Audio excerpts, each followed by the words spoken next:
day. Just keeping your head down and fighting to survive. We float by each other like ghosts every day. Ignorant to the struggle, the fight with one another. Welcome to the Tuesday stream. The fact that the top 10 will always been first in line. The fact that we are killing our planet and allowing them to keep us divided.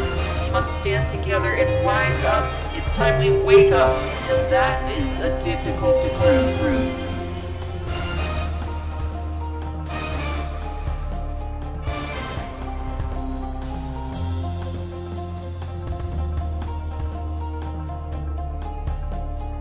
How's everybody doing?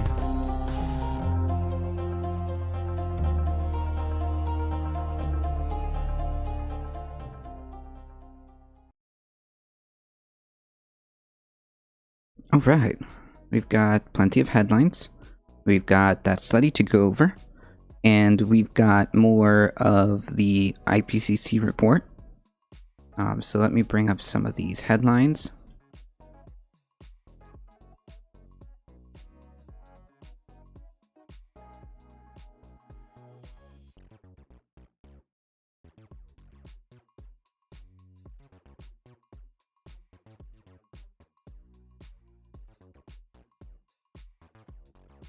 And we've also got a new soundbite added. So let's see if it works.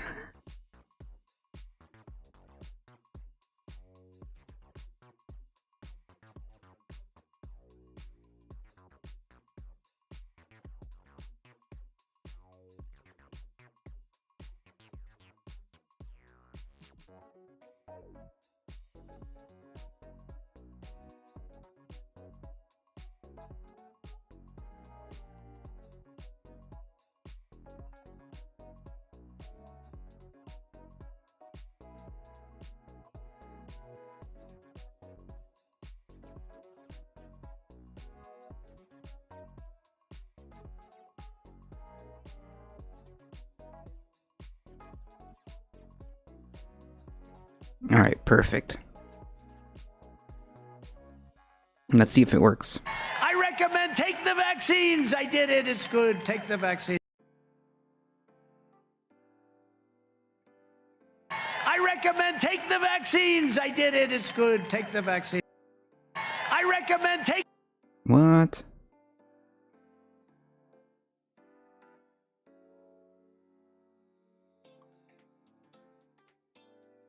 Hey, Darknet, how's it going?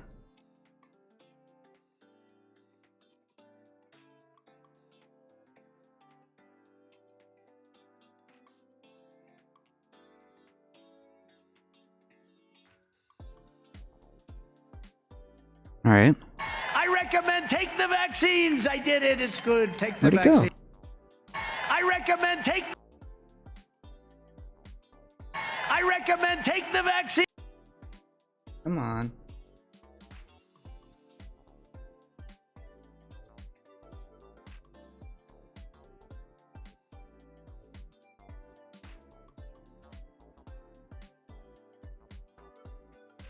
I recommend take the vaccines.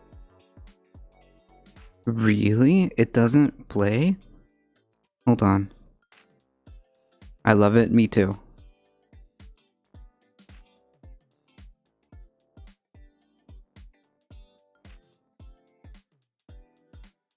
The vaccines. I did it. It's good. Take the vaccine. Okay, that's weird. So do I have to switch scenes and then go back here and then play it? No, it doesn't play.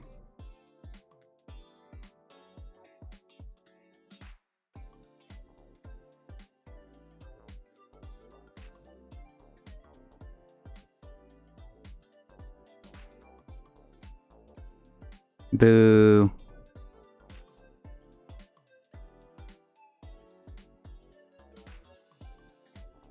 I recommend take the vaccines. I did it. It's good. Take the vaccine. I mean, I hear it, but I don't see it. I recommend take the vaccines. I did it. It's good. Take the vaccine.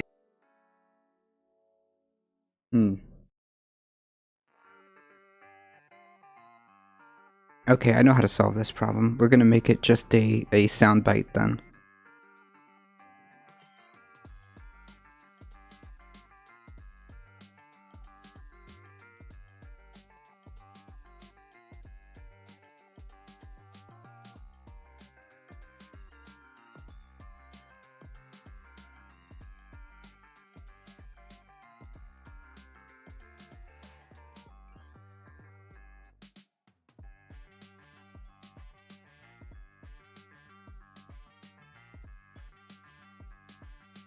I thought we could see it. I can't see it, so it is showing up on stream or what? Howdy, howdy.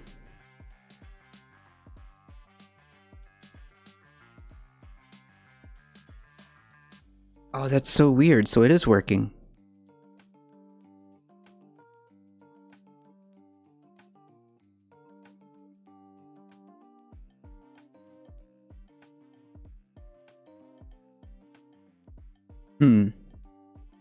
Yeah, it's supposed to go up in the corner.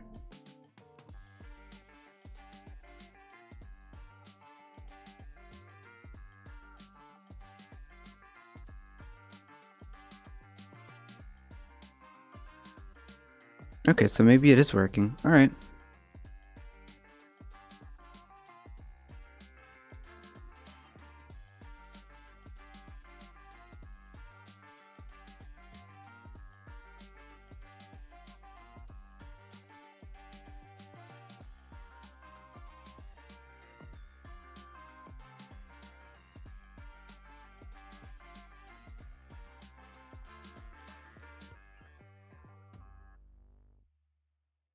I recommend take the vaccines. I did it. It's good.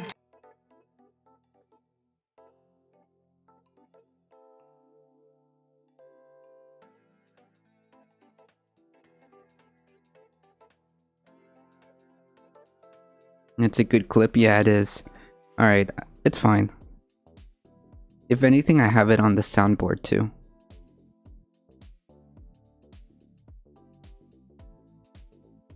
Yeah, see, I don't know. I'll just use the soundboard. I recommend take the vaccines. I did it. It's good. Take the vaccine. I'll just leave it as a sound.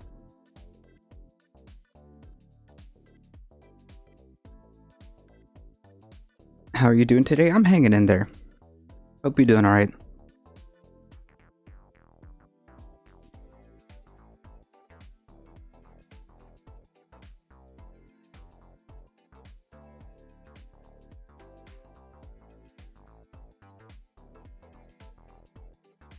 Alright, let's get through some of these headlines.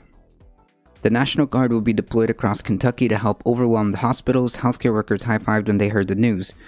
Jesus, they must be overwhelmed. That's so sad.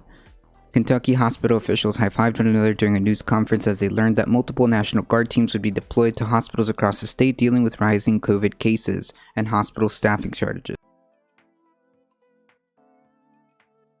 Yeah, I'm not sure, Kal-El. I mean, it seems like it works, but I'll just leave it as a sound, just in case. Between 21 and 25 of the state's regional hospitals are at critical staffing shortages, Kentucky Governor Andy Beshear said in a news conference on Monday. COVID is burning through our population here in Kentucky, Beshear said, adding that the state is coming off its third highest week of cases in the entirety of the pandemic. Yikes. Oh, it did for the first few times? More on that later. I suppose I'll have to, do further testing. I thought it was just an easy one and done. Initially, 5 National Guard teams of 75 people will be deploying in 2-week increments starting September 1. There will be missions into the fall, including mobile vaccination teams, support for local health departments, and continued food bank support. The governor said he also formally submitted a resource request for FEMA assistance. Our National Guard has answered the call each time during this pandemic, and we appreciate them, Beshear said. We're going to continue to work with them to provide support. There were 2,596 new COVID cases reported in Kentucky. Beshear said, according to state health data, there was 1,893 Kentuckians hospitalized with 529 patients in the ICU and 301 patients on ventilators. Jesus Christ. So that's a very big number of folks who end up in the ICU. and then and then folks who end up on ventilators, right?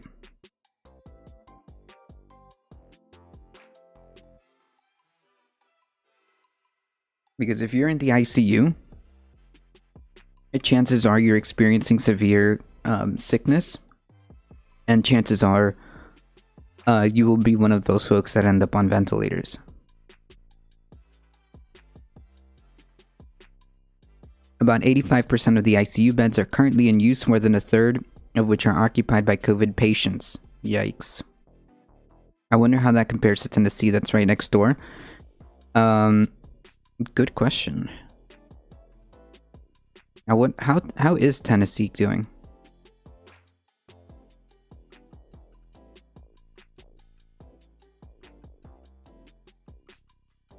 Ooh boy.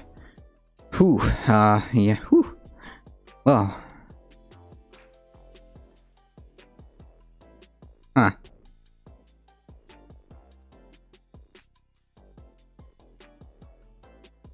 Yikes.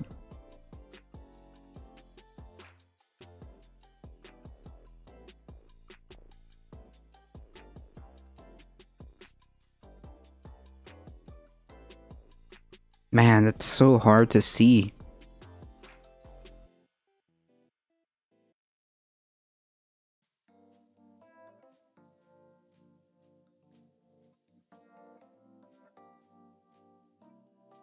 No, not good. Not great at all.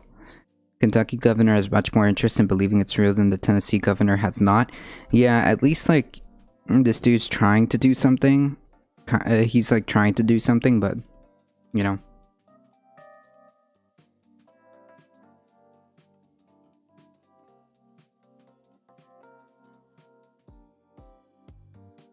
School mask mandates rescinded. If cases and hospitalizations continue to accelerate over the next few weeks, Bashir said he would consider asking for or recommending a blanket mask mandate in the state. I would make the decision to do it because we can't run out of beds, we can't run out of staff in hospital beds. I mean, you kind of already are, my dude. You kind of are. If you're in the position where you have to call the National Guard for extra support for effectively, like, what would amount to mobile medical stations, that's kind of the point where you should probably try to do what you can, right? You're already running out of beds if you haven't already. That's why you called up the National Guard, presumably. Yeah, it's a bit late. The results are disastrous there because we can't start losing people to heart attacks, strokes, and car wrecks. The comments came after Bashir rescinded his August 10 executive order mandating mask wearing in schools.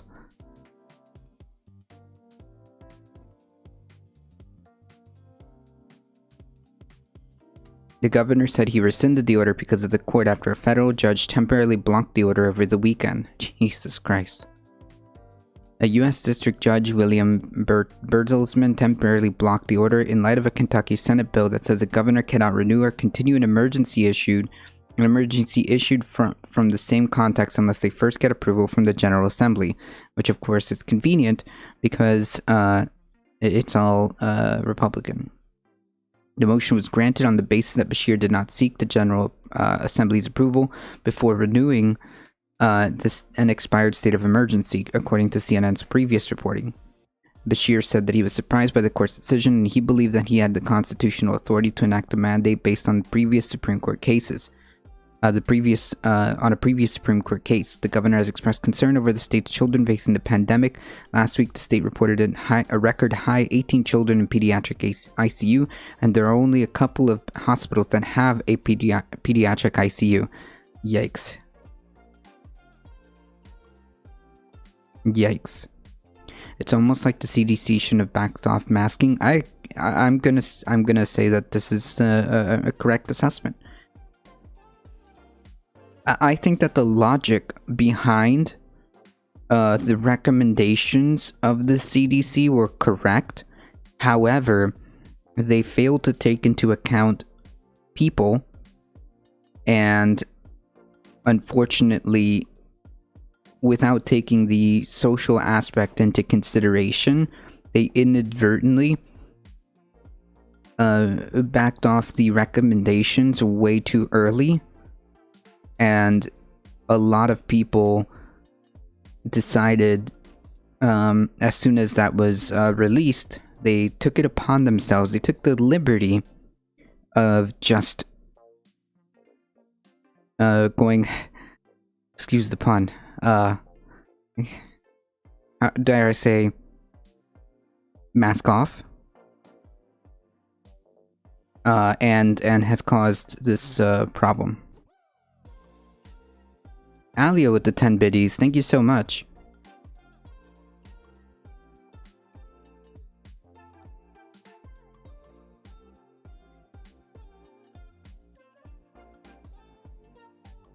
So instead of waiting for everybody to get like overwhelming majority of folks who were eligible vaccinated, they just went on the mask off, brother. They went on the presumption that people would act responsibly. They made these assessments based on logic and reasoning that, oh yeah, obviously, if you and your family are all vaccinated, of course you can hang out with each other. Like, yeah, this is what like normal, reasonable, logical people would come to that conclusion and say, yeah, of course, if we're all vaccinated, then yeah, we should then be able to hang out. Mask not necessary. But unfortunately, they did not take into consideration the people and the social aspect to it, where, as you saw on Twitter, immediately we called this, you can go, well, I don't know if it's up anymore. Oh, it's probably on YouTube actually, where the moment this happened, we did a stream about this, and these folks were out there on Twitter saying, the only meme that they have is like, oh yeah, well, I identify as vaccinated. I now identify as vaccinated, so I don't need to wear a mask anymore. Like, this was a disaster. This was a disaster. Hey, Silver Knight Dragon.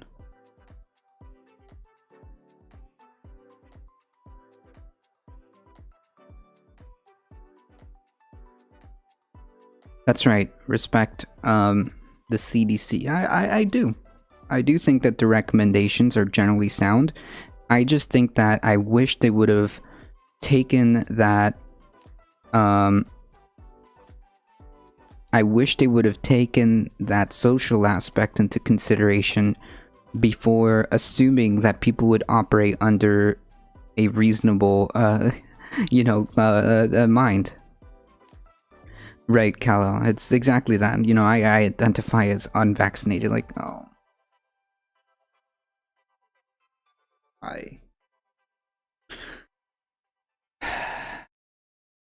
Yeah, if they expect people to behave responsibly, they really need to check social media for like 5 minutes. True. Listen, just go on Twitter for like 5 minutes and let me know how your sanity, just how much has your sanity decreased by, and B, how much your blood pressure has increased.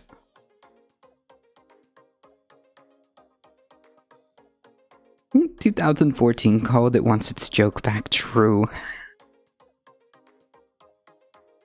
And it's like, dude, this isn't like the time to behave like children, right? I mean, really, like edgelord children.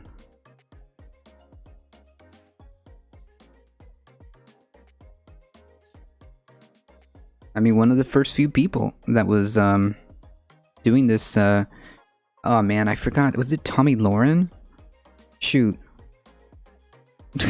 Jesus, Kyle. Was it Tommy Lauren? Man.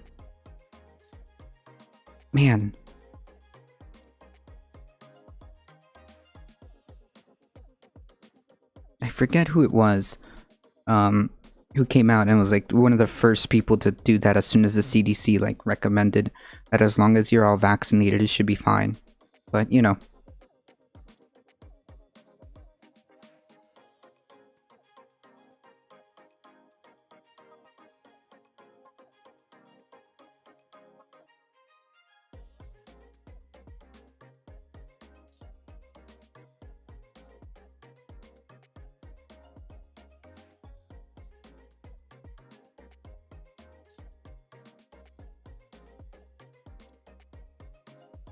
I love that emote.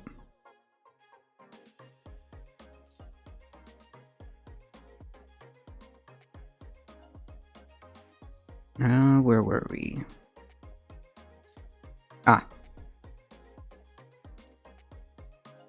So first of all, not only is this a problem with resources, but I mean, like, there's only a couple of hospitals with pediatric ICUs. First of all, yikes. Jesus. I'm not just a governor, I'm a parent. Let's make sure that we are making the decisions that we have the courage to make, and we have the courage to make decisions that protect them, but not just protect them, keep them in schools. Yeah, like, if you're all gung-ho about, like, quote, opening up and making sure everything is open and we need to get back to, okay, well, we need to get back to normal. But that being said, there has to be guardrails in place so that we can go back to normal. Like, I don't get it. You can't have it all the ways. You can't just, like, want to go back to normal, not get vaccinated or not wear masks and still want to be out there like everything is fine. Like, no, dude, you can't have it all the ways. Sorry.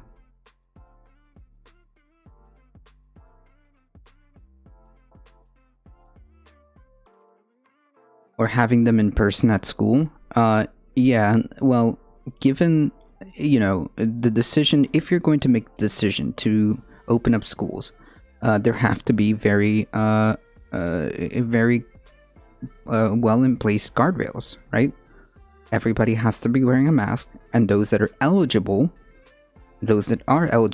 must be vaccinated to go back to school. Easy.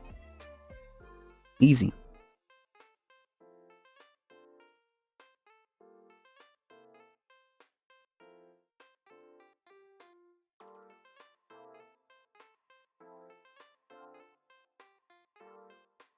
And there must be a setup for making sure that the students are, you know, if they are going to be in school, there must be rules in place for it to be safe. That's right, Elio. And if you can't do that, then we shouldn't open up.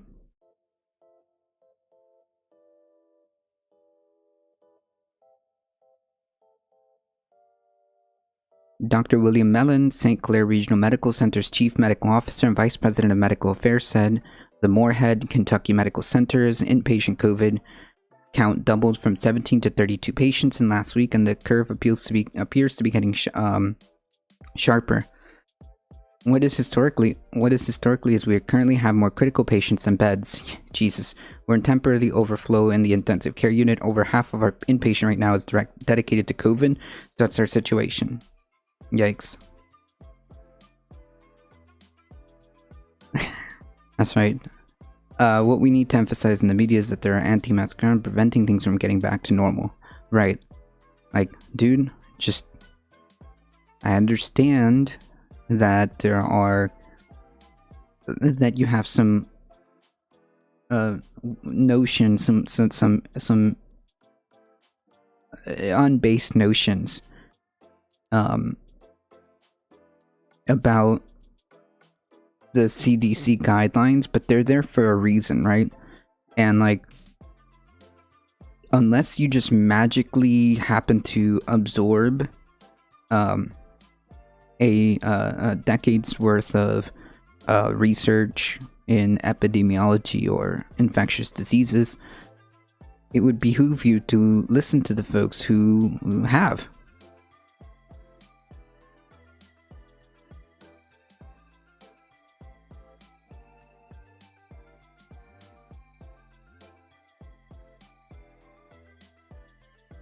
St. Clair's numbers are rising to the point of turning post-anesthesia care units into ICUs and turning regular units into isolation wards. Yeah, this is a problem because, like, again, it's like these people who have like a fixation on the death count, which it is bad, of course, like, it is bad.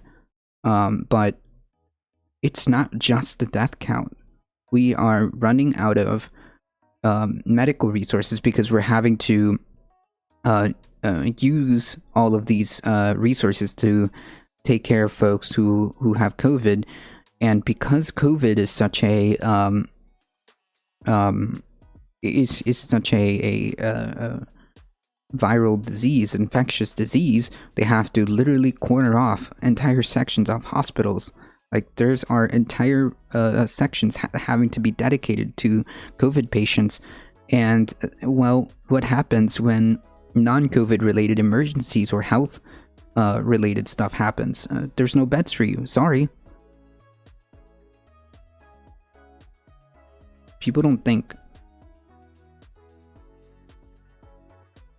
Lorraine Wilson, St. Clair's chief nursing officer and vice president of patient services, said they're looking into fill about 25 vacant nursing positions, as the hospital's only staffed for 75 but is receiving over 100.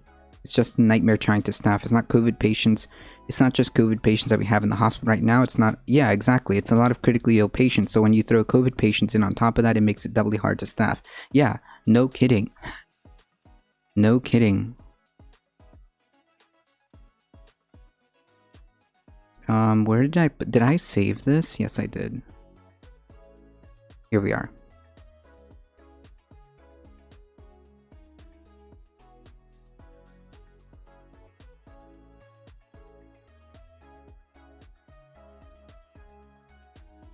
We're also getting into hurricane season 2. Oh yeah, yeah. This is going to be, well, at this point is when it really starts to ramp up. At least here.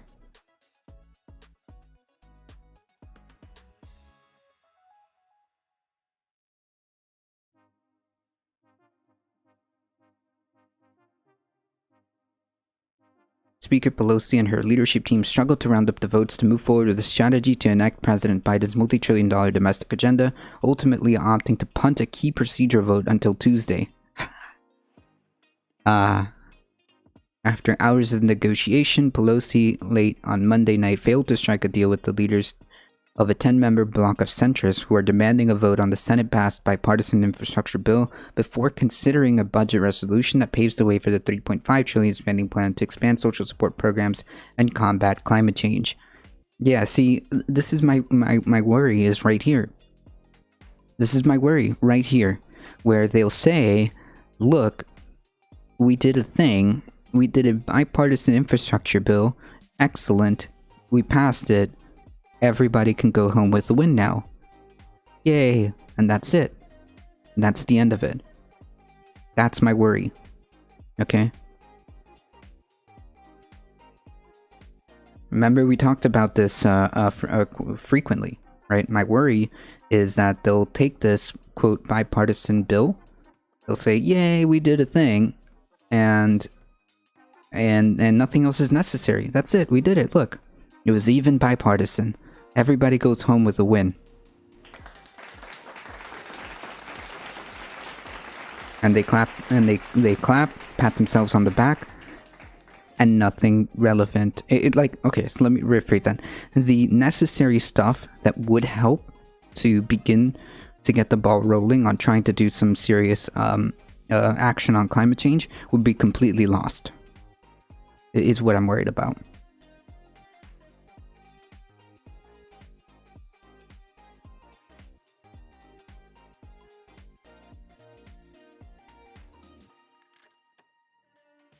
Democrat leaders left House members in limbo all Monday night as to whether there would be a vote on a procedural ruling Okay, hold on. Whether there would be a vote on procedural rule setting up floor debate for parameters to consider budget risk. Jesus Christ.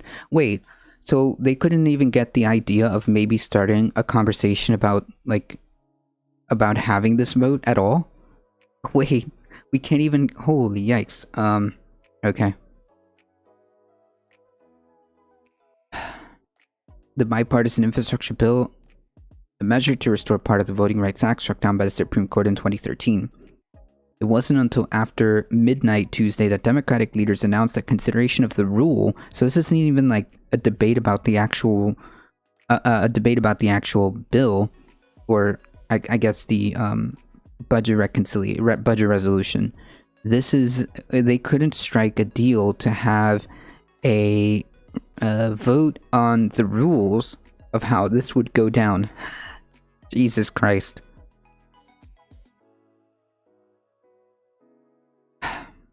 Pelosi told Democrats over the weekend that the party would aim to complete work on both the bipartisan infrastructure bill and the $3.5 trillion spending plan to expand social safety net programs by October 1st.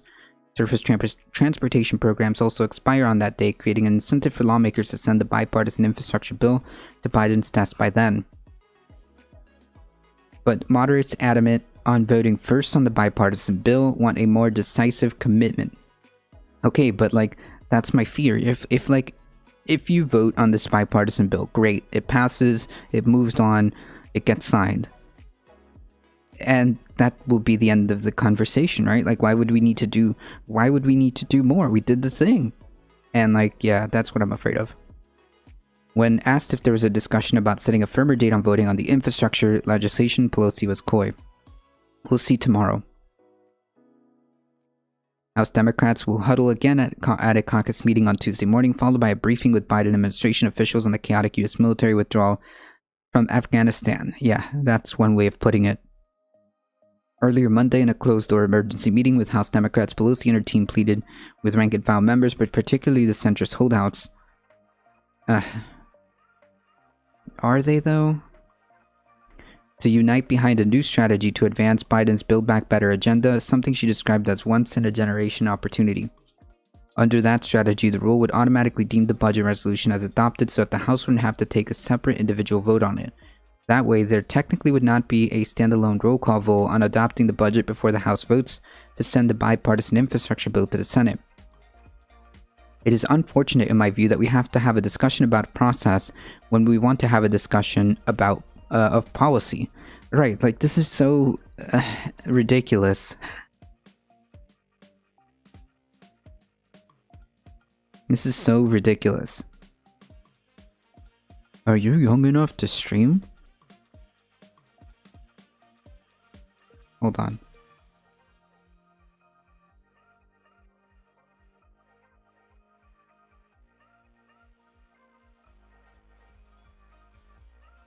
I don't know.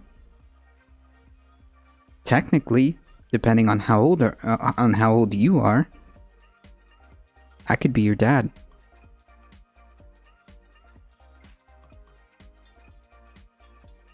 So sad. This is how things have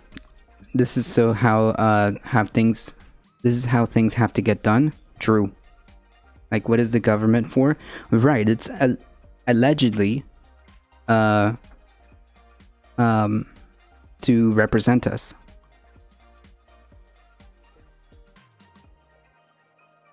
I'm 50. Congratulations.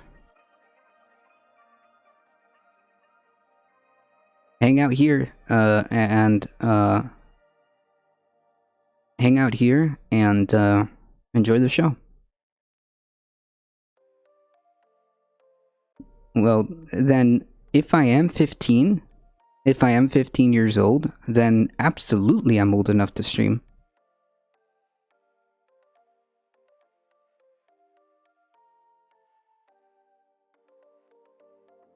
That would be a compliment. Yeah, it is kind of a compliment. It's just that the way you like come out of the gates like that seems a little bit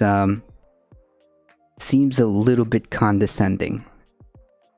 You know? I thought they had to be 16. Nope. You can be on Twitch as long as you're 13 and up, I think.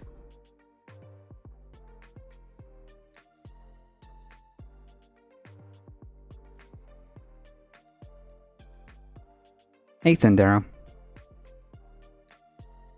Right now we have an opportunity to pass something so substantial for our country, so transformative, we haven't seen anything like it.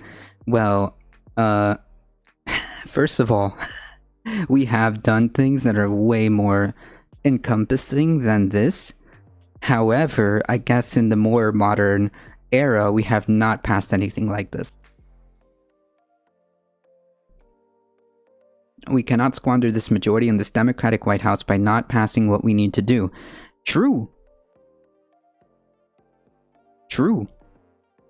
Absolutely. You guys were elected to represent the people, and you were put there to do allegedly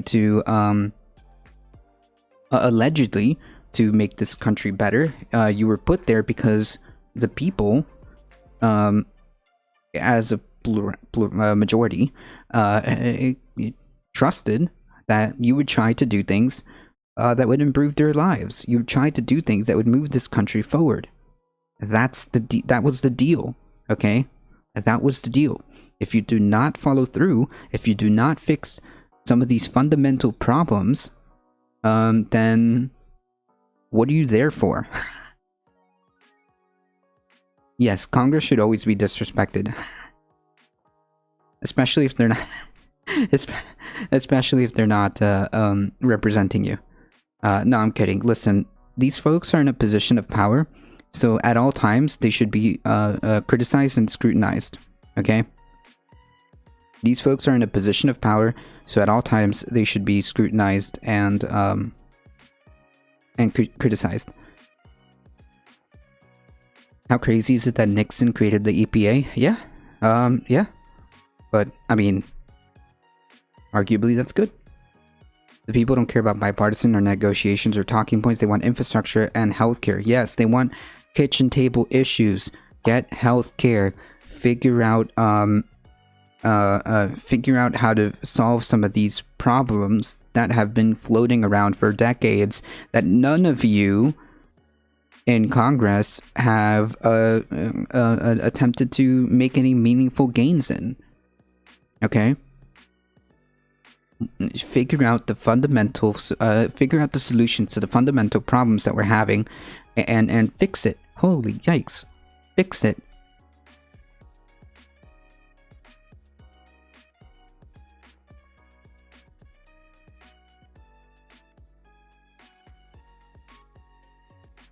The Fed Bank doesn't have 3.5, spending is like 8 trillion. Yeah, I don't know how that's like related though.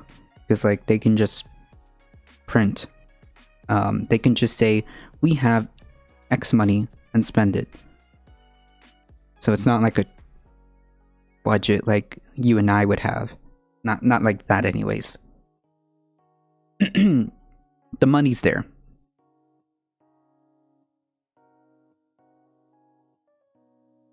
House Democrats can only afford 3 defections on any vote if all Republicans are united in opposition.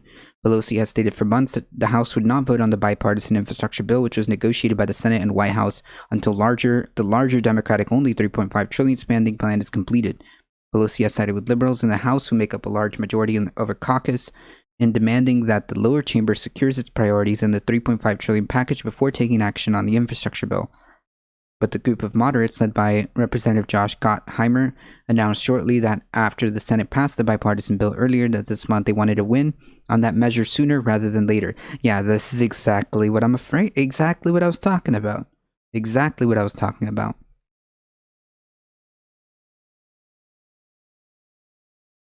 You gotta spend money to make money? Correct. Infrastructure and education have an exponential return on investment. True. That's right. You got to just get a small loan of $1 million, and you'll be fine. But no, you're right, Callow.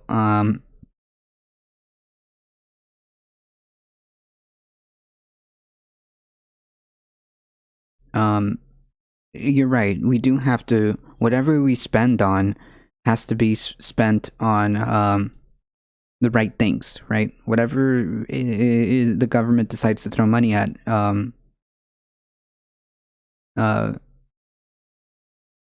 whatever money the government decides to throw at has to be prioritized in things like, for example, infrastructure, education, healthcare. All of these things have massive return on investment. Right, that's the joke.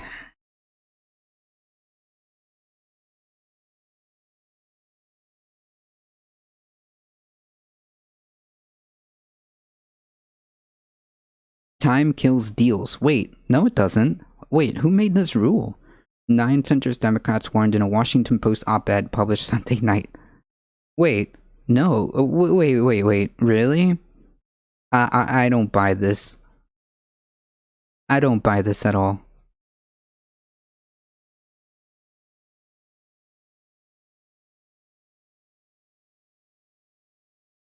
Yeah, just do your job. Easy.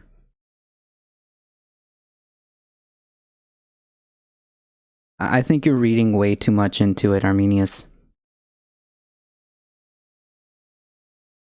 So just to be clear, do we need a sarcasm like sign, like a sarcasm emote? Maybe we should have like a sarcasm like little sign.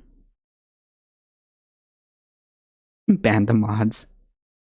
A group later gained a member of on Monday with Representative Stephanie Murphy, a leader of the Blue Dog Coalition, announcing in an Orlando Sentinel op-ed that of her own that she cannot in good conscience vote to start the reconciliation process until we also finish our work on the infrastructure bill. Jeez. Like, you know that, and this may sound wild, but you can walk and chew bubblegum at the same time. You can walk and chew gum at the same time, right? You can simultaneously make sure that you have the infrastructure bill, the standalone infrastructure bill, and simultaneously work on the budget reconciliation resolution. Jesus Christ. The House was initially scheduled in recess throughout August, but Democratic leaders hauled members back this week for what is expected to be a 2-day session to adopt the budget resolution so that committees can get to work on writing the $3.5 trillion spending legislation. While the House is in session, Dems will also take up the bill named after the late Representative John Lewis that would restore provision of the Voting Rights Act so that localities with a history of voter suppression have to obtain clearance from the Justice Department before making changes to voting laws. The bill is expected to pass easily with widespread support among Democrats. Okay, but what's going to happen in the Senate?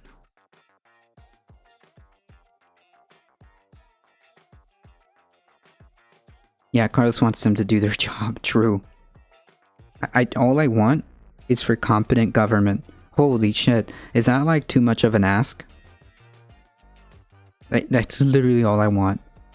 Let's start with competent government that acknowledges A, the problems that we are facing, B, embraces solutions which actually make meaningful progress to solving them.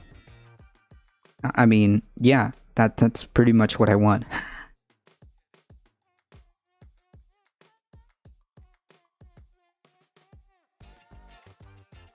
Here's some cool stuff.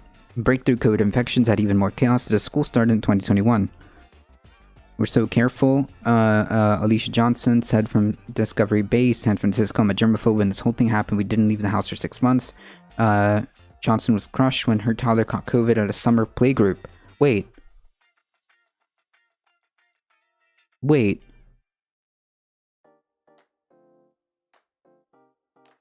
At a summer playgroup?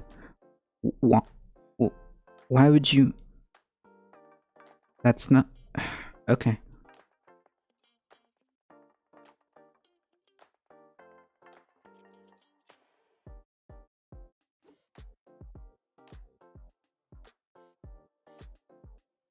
The For the People bill was never going to pass. Oof. They booted out folks out of their homes and went on vacation. True. They literally make it seem like government can't do shit. True. I mean, it's unfortunately proving that point, which is like my worry, right? It was a pretty big deal on how he got sick. It wasn't just a little sniffle, right? Contrary to the popular belief, this is not just the sniffles. Her 2-year-old suffered a sore throat, a cough, 104-degree fever. The bout lasted more than a week and sickened Alicia Johnson, her boyfriend, and her sister, all of whom had been vaccinated with COVID-19. It felt like a really bad sinus cold. I felt exhausted, my sense of taste and smell was the most bizarre sensation. Johnson believed her vaccination likely protected her against a more severe case of COVID, but the fact that the kids are transmitting the COVID to family members is unnerving many parents across the US and putting many stress on households as children head back to school. Right, so that being said, can we acknowledge that A, it can affect children, and B, if you're going to have these type of things, you must have guardrails in place. Like, I don't know what kind of guardrails were in place in a summer camp, but if you're gonna start opening up schools, then there has to be very specific guardrails in place. The folks who are eligible must be vaccinated in school. The folks who are not eligible must be wearing masks and social distancing.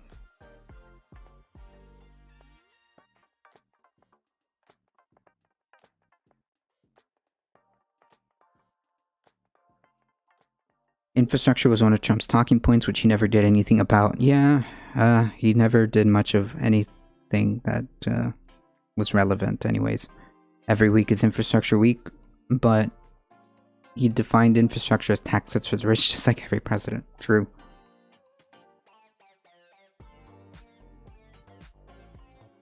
In the 2 weeks leading up to classes, 3,255 students tested positive for coronavirus in LA Unified School District. Last week, more than 3,000 students and staff members in Florida's Brevard schools had to go into quarantine. And in Hawaii, some schools are pulling the plug on in-class learning entirely, returning to remote versions. I mean, yeah, if that's what it ends up being, because it's just too much, then yeah, we also have those options. So, I mean, whatever it takes to try to limit the exposure, we should take. And I think that if we can limit the amount of kids in the class, in the actual classroom, that would also be a way of doing that, right? Nationwide, between August 5th and August 12th, about 121,000 children tested positive for the virus, according to American Academy of Pediatrics and Children's Hospital Association. That's a 23% increase over the prior week. Time and time again, we're seeing kids return to school and then come home either after exposure or sick themselves.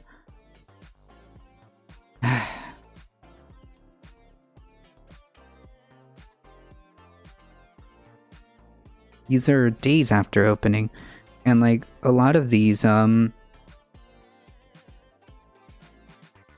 assume are don't have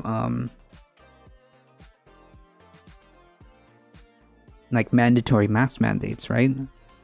I know for sure in Florida we do not.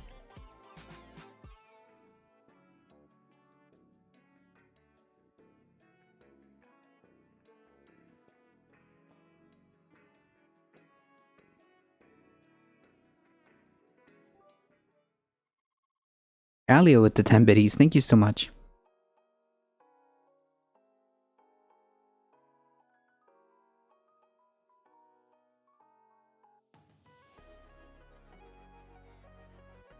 Jesus. In case you were wondering how COVID can affect children, Jace Garcia caught COVID playing soccer with a friend in Sacramento. The virus struck the 11-year-old in the middle of the night. Jace woke up vomiting, curled up in the bathroom and around the toilet. Body aches racked his calves, feet, chest, and head. Everything was just squeezing that part of the body towards the bone. His fever spiked to 104 degrees. Even playing video games did not offer relief.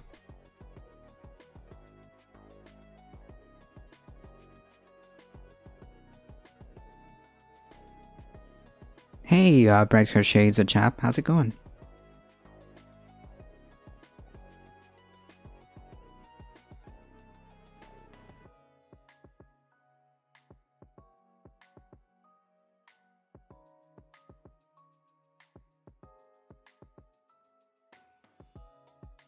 How the fuck are they so desensitized about about so many hospitalized kids daily? Years ago, this would have been front page news and everyone's freaking out.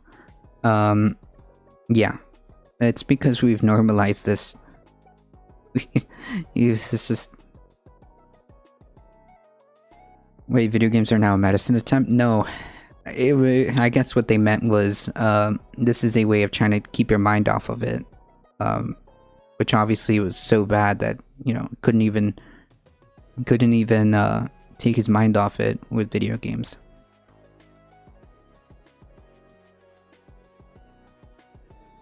TLDR, COVID is very real. COVID affects younger folks, in severe cases too. And we should be wary of this.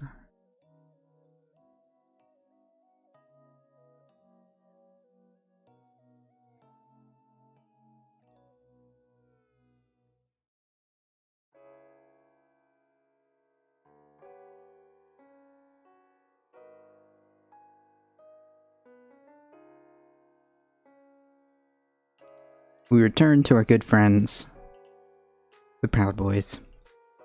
The leader of the far-right Proud Boys was sentenced Monday to more than 5 months in jail after admitting that he burned a Black Lives Matter banner taken from a historic black church during a pro-Trump demonstration in December.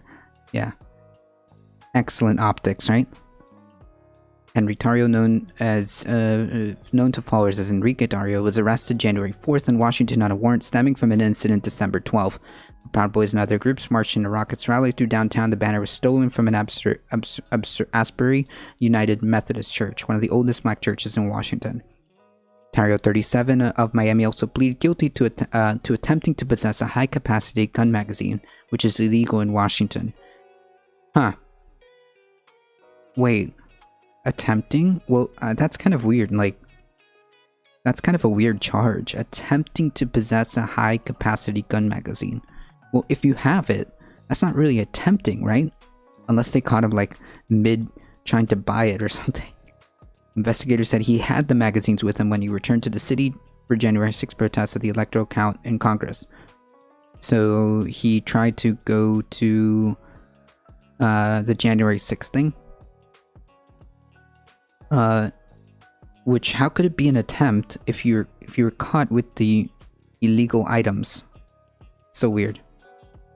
Both charges are misdemeanors, punishable up to 6 months in jail. Federal prosecutors recommend a sentence of 90 days in jail, followed by 3 months of probation, and an order forbidding him to return to Washington.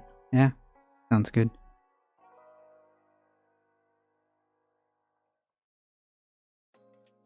They said his burning of the banner had profound emotional and psychological effect upon the church and its members, and he bragged openly about it, saying on social media, "I'm damn proud I did it."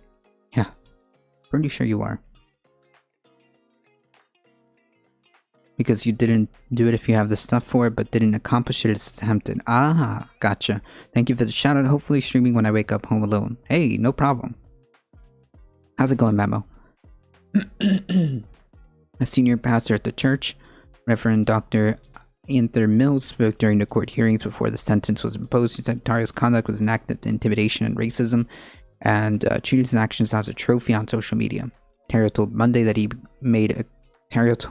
the judge Monday that he made grave mistakes by burning a banner. Profoundly apologized. I didn't see the consequences of what I did, but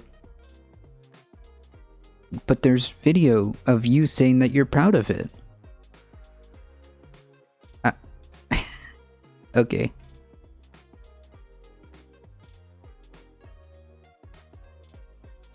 I'm hanging in there. Swamped with classes, oof. No, we cannot, said Chap.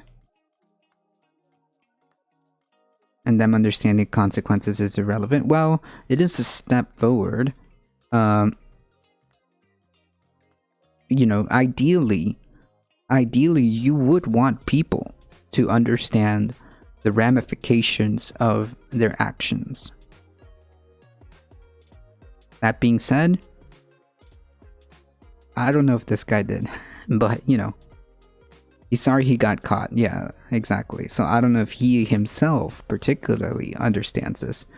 Oh, I see, but them understanding does not change its criminal status. Yeah, okay. No, for sure. I get what you're saying now. But the prosecutor said that the video was taken during the December demonstration, showing that he was on and around the church property as other members of the Proud Boys stole the banner. He surely knew he was there. He surely knew where he was and where the banner he burned, which has Asbury's name printed on it, had come from. Yeah, of course. Tario did not credibly express genuine remorse and sentenced him to a total of 155 days. Tario was ordered to surrender to the Washington, D.C. jail on September 6th. The guilty plea and sentence were unrelated to the January 6th riots, in which at least 3 dozen members or followers of the Proud Boys have been charged. Yeah, that is, yeah.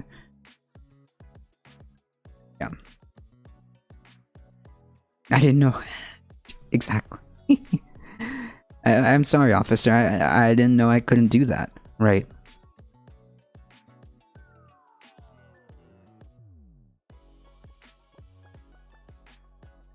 It's bizarre to me how these are the same folks who, of course, yeah, exactly, Darknet. That's exactly where I was going, right? Like, wait, weren't you the folks who made a big deal about the whole like, and sure, you know, doing the whole like private property thing, and then do the thing, do the same thing. I didn't know I couldn't steal private property and set it on fire, right? Like, wait. Yeah, it doesn't matter, Brad Crochet. I know my rights.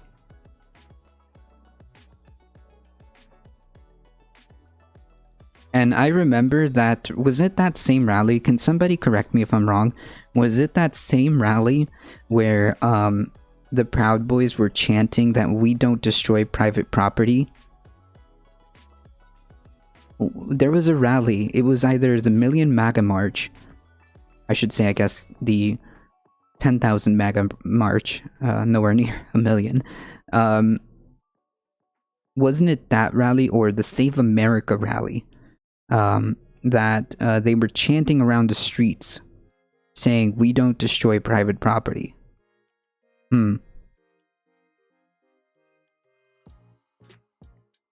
I find that hilariously ironic.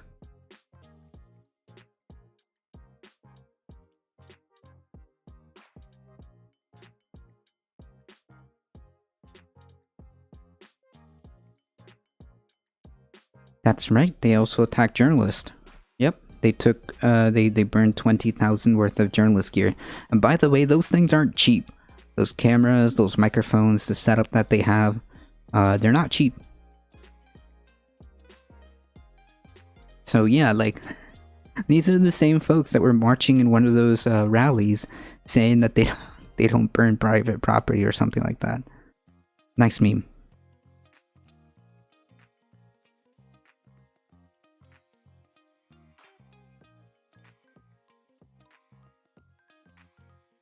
Federal prosecutors said in court documents that Terrio, referred to as the Proud Boys chairman, posted messages on social media that members of the group planned to turn out in record numbers on January 6th. But yeah, tell me how this wasn't planned. After Terrio was arrested, prosecutors said that other members of the group took over the planning. Remember, this is the planning of the unplanned event. What would happen when Congress met to count the electoral vote for president. Federal law enforcement officials have said Washington police were tipped off that he was coming to Washington for the event and were on the lookout for him, preparing to arrest him for burning the banner. That being said, there was a brutal clash in Portland, and unfortunately it culminated into a shootout.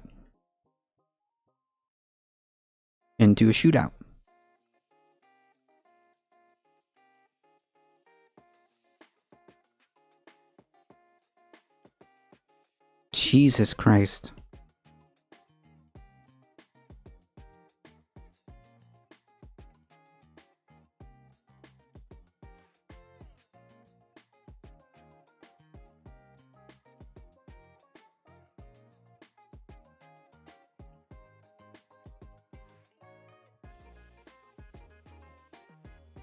Before you frame it that way, who had the guns both sides, which side fired first, and did the other fire back? Okay, so let's set up the correct order of events, because from what I understand, and we'll go over it. From what I understand, it was like this. There was an afternoon of clashes.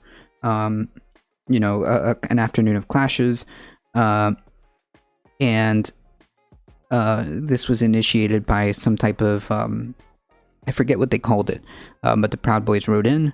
They started doing a rally or something like that, caught the attention, obviously, of Antifa. They started street battles, lots of mace, lots of projectiles, fireworks, the usual. However, one of these folks, the Proud Boys, well, okay, so let me go back for a second. There was reported that a lot of these Proud Boys were openly carrying handguns openly. One of them shot in the direction of Antifa. That person then drew his handgun, or their handgun, I'm not sure at this time, and returned fire. Now, what caused the first person to shoot? Don't know.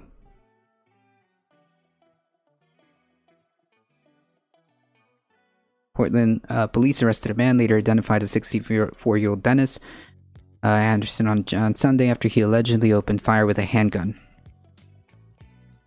Footage filmed close to Southwest 3rd Avenue and Southwest Alder Street, where Anderson was arrested, showed a man firing a handgun from behind a garage, can also appearing to dodge gunfire.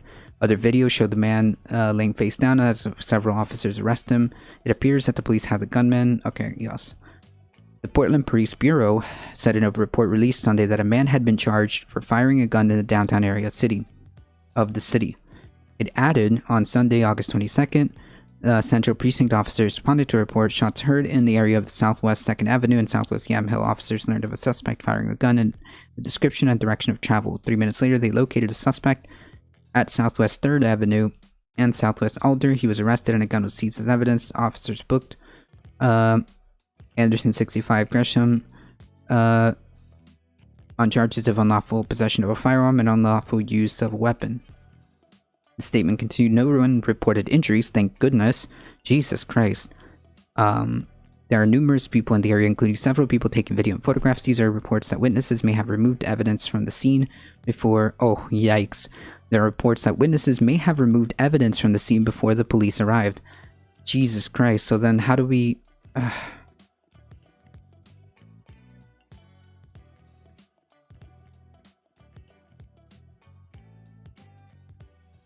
So how do we know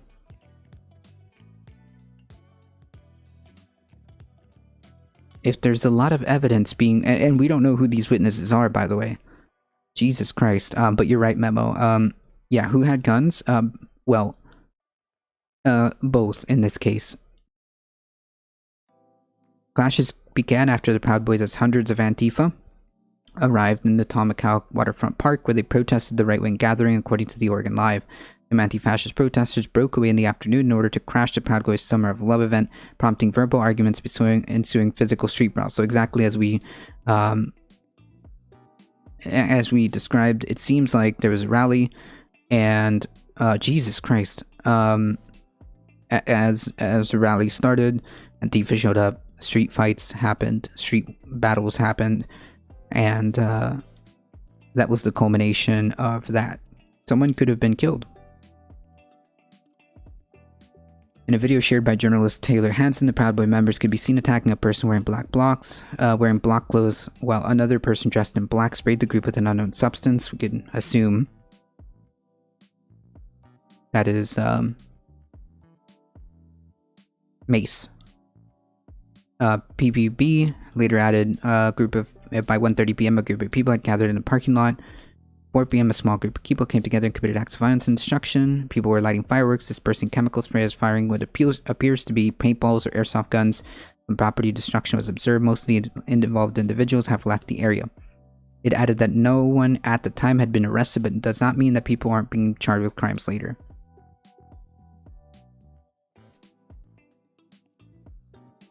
So, as far as we can tell,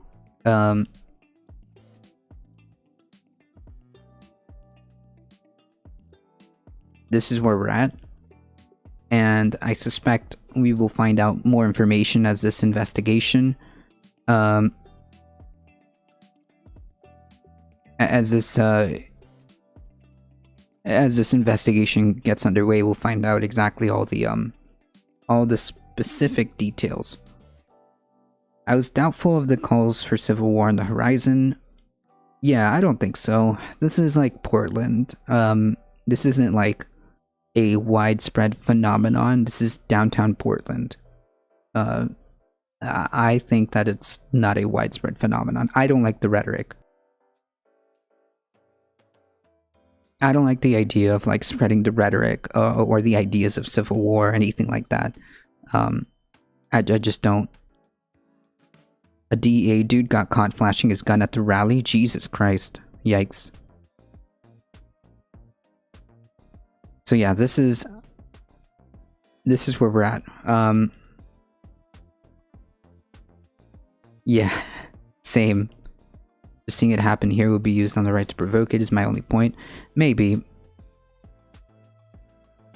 Did you ever watch Grimm TV show? No. Memo, do you think that was a responsible framing of the incident, where at this time we have a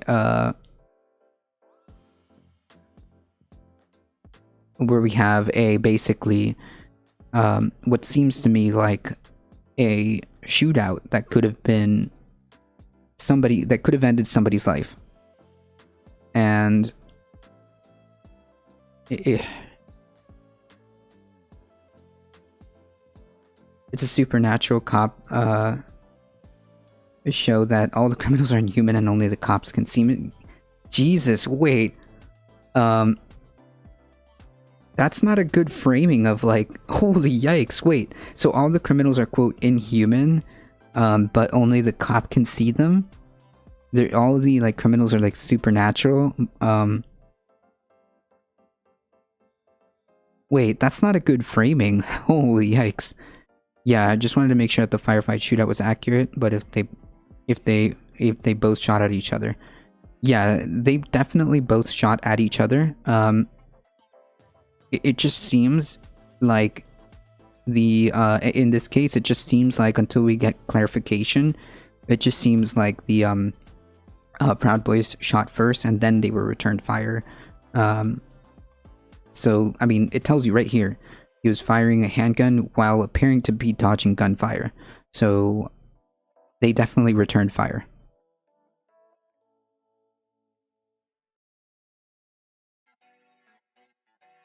Inhuman like animals and Animorphs.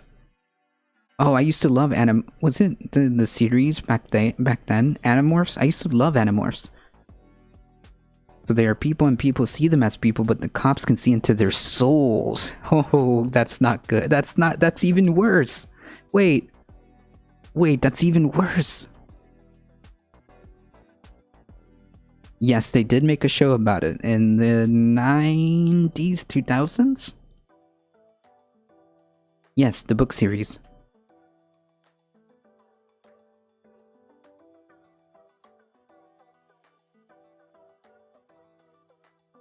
We're kind of spoiling it here, but maybe you'll hunt for it. It's okay. I don't mind. I'm not one of those folks that mind spoilers.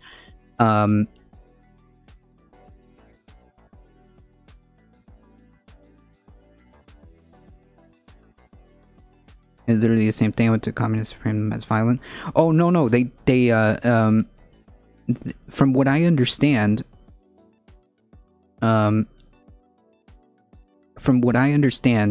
the person who returned fire was a Antifa counter protester.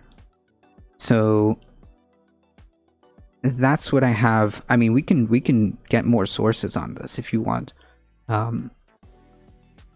We can get more sources on this.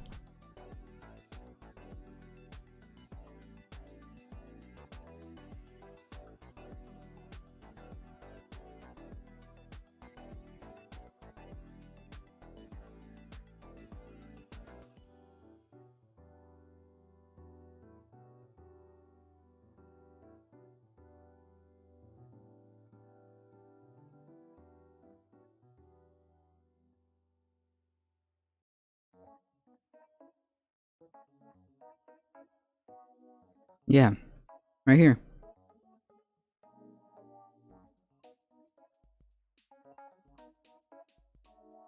One of the anti-fascists fired back.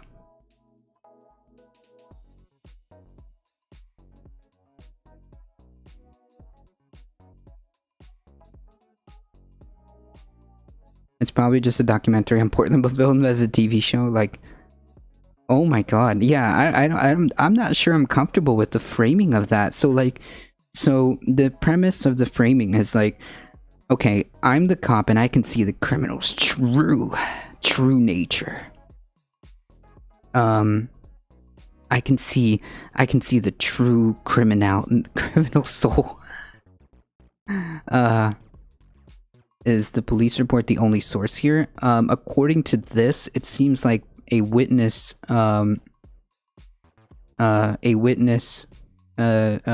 witnesses pointed this out.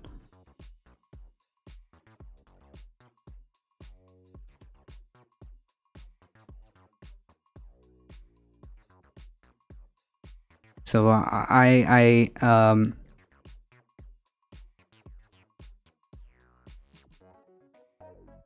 yeah, so this is the original story that I saw, and I think that it kind of lines up from what I see from other sources, but we'll see what exactly ends up happening here.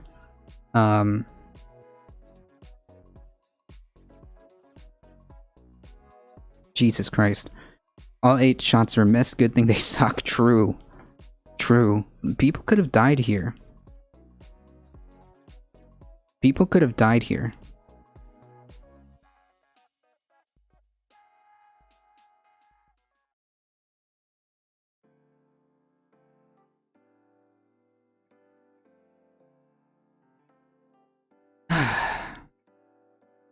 Maybe they meant to miss? Well, thank goodness. I don't know. Whatever happened there, I'm glad that they did. Somebody could have died. Hell, they could have even inadvertently shot their own. Like, clearly, just firing in each other's direction like that is so dangerous. I get it, spread it forward. By the way, how's it going? Maybe they meant to miss. I hope so. So as we start getting into the nitty-gritty, at least 22 dead, 12 missing after flooding in Humphreys County. 22 people are confirmed dead as to devastating flooding in Humphreys County this weekend, according to Associated Press. As of Tuesday, 12 people are still missing. Yeah. The catastrophic flooding happened Saturday after 17 inches of rain fell on the town of Waverly in less than 24 hours, setting a new one-day rainfall record for Tennessee. Yeah.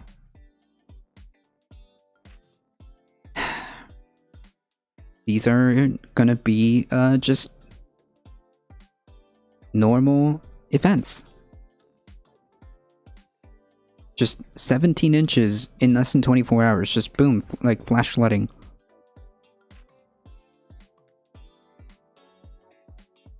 We drove through that rain, I couldn't see shit. Yikes. I mean, look.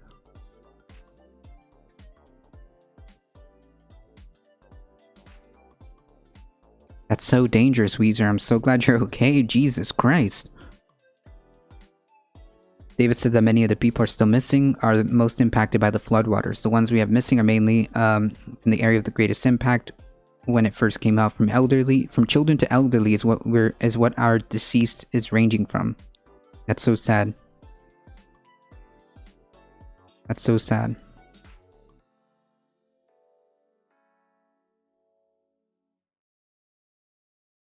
It is heartbreaking because, like, I mean, these are unprecedented weather events that are just going to start becoming the norm, right?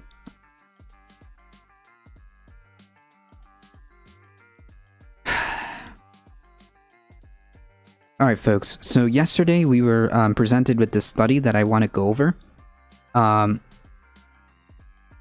It is just a few pages, so I think we might be able to get through it. The Carbon Data Majors database stores greenhouse gas emissions data on the largest company-related sources of all time, CDP. Yeah, Darknet, you're up. Yep, this is the same report I saved. Thank you. Thank you, Darknet. Is the first in an ongoing series of publications aimed at using this database, the most comprehensive available, to highlight the role that corporations can play in driving the global energy transition. Large-scale GHG emissions data has traditionally been collected at the country level. In fact, these emissions can be traced to a smaller group of commercial decision makers. The Carbon Majors database was established in 2013 by Richard Head of the Climate Accountability Institute and show how these emissions are linked to companies or carbon majors. Now, CDP works in collaboration with CAI to maintain the database and share its important data insight with all stakeholders. This report looks at industrial carbon dioxide methane emissions deriving from fossil fuels. Deriving from fossil fuel producers in the past, present, and future. In 1988, the human-induced climate change was officially recognized through the establishment of the Intergovernmental Panel of Climate Change, IPCC. Since then, the fossil fuel industry has doubled its contribution to global warming by emitting as much greenhouse gas in 28 years as in the 237 years between 1988 and the birth of the Industrial Revolution. Jesus Christ. Twitch climate change class, yes, exactly. Exactly. The important thing to note is how they measure downstream emissions. Gotcha. In 2015, a fifth of global industrial GHG emissions was backed by publicly listed investment. The scale of emissions signals the importance of potential of investor engagement in the fossil fuel industry. Many oil and gas majors are already developing scenarios to comprehend their potential role in the future energy system. The Carbon Majors database is also projected out to 2100 to illustrate the contraction and convergence theory at the company level. The setting science-based targets is initial setup for companies to take in navigating themselves through this global transition. This report is aimed at investors wishing to better understand the amount of carbon associated with their fossil fuel holdings. Further, it is intended that this output will improve transparency from fossil fuel companies, particularly around the product-related Scope 3 emissions, as well as providing them with contextual information regarding their share of global emissions. The database can also be useful to policy analysts and academics for developing further insight into this area of research. Companies included in the database are invited to share updated GHG emission figures where estimates have been employed. Other stakeholders are also welcome to share their view and use data and data use stories. All inquiries can be directed here. All right.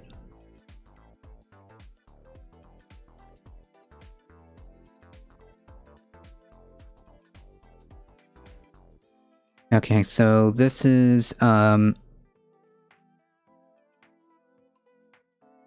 guess the starting letter. The important thing to note, yes. So are we going into a water world or what? Yeah, well, a sea level rise is going to be a problem. So it is going to impact a lot of like island nations and coastal cities. Not to mention all these folks who experience flash floods like Tennessee as the new norm, like that.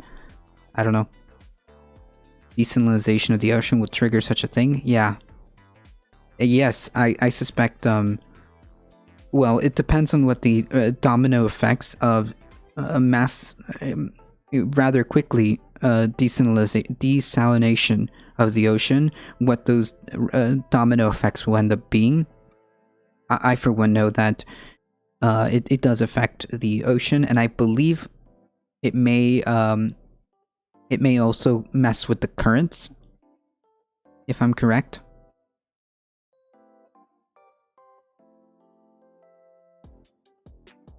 I ran into Rikita at COP20 in Lima, where we spoke about our most recent accomplishments over several cups of coffee. He went into details about the Carbon Majors project, explaining the painstaking process of tracing cumulative emissions from the highest emitting companies back into the 1850s.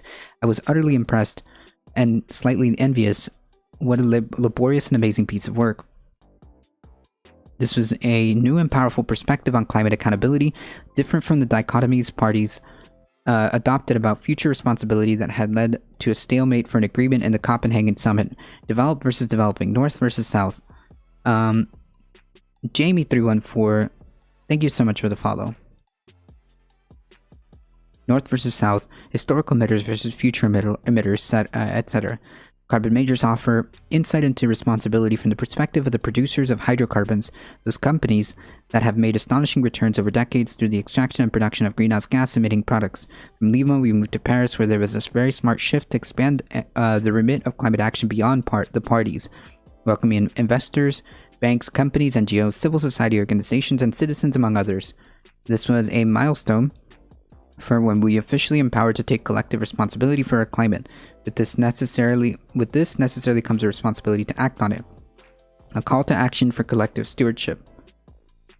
This 2017 report and data set release marked the first in an ongoing series of updates to Rick's pioneering work. It is the first output of an ongoing collaboration between CIA and CDP that started in Lima. Not CIA, CAI. Ooh, a little bit of a Freudian slip there. It highlights several important aspects: historical corporate emissions, the present view, and the path forward. Its novelty lies in its comprehensiveness and the fact that it's only available data source to paint GHG emissions responsibility from the producer side. The segmentation of hydrocarbons, the segmentation by hydrocarbon type not only facilitates improved emission estimations, but also provides useful information for those working in or with the energy sector. It is the result of laborious data collection, but also of methodological improvements on GHG indirect emissions accounting, which I believe Darknet was alluding to this. The publication of this seminal report comes, semi-annual report comes shortly after the US announcement of withdrawal from the Paris Accord, first global agreement to reduce greenhouse gas emissions. While an unfortunate decision, we have witnessed a resurgence in the energy and commitment to GHG emission reductions from non-state actors, including cities, states, regions, and companies. They have reaffirmed what we already know: the transition is already underway and is irreversible. Climate action is no longer confined to the direction given by policymakers. It is now a social movement commanded by both economic and ethical imperatives and supported by growing amounts of data. Those that ignore this reality do so at their own peril. True.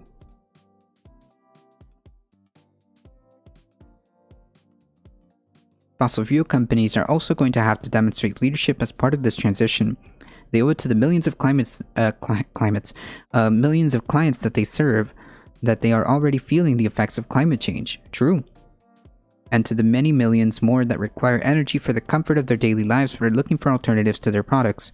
We should all be conscious of our shared responsibility, which implies learning from the past while keeping our eyes in the future, internalizing our stewardship responsibilities, and acting upon them together to ensure a more sustainable world. True.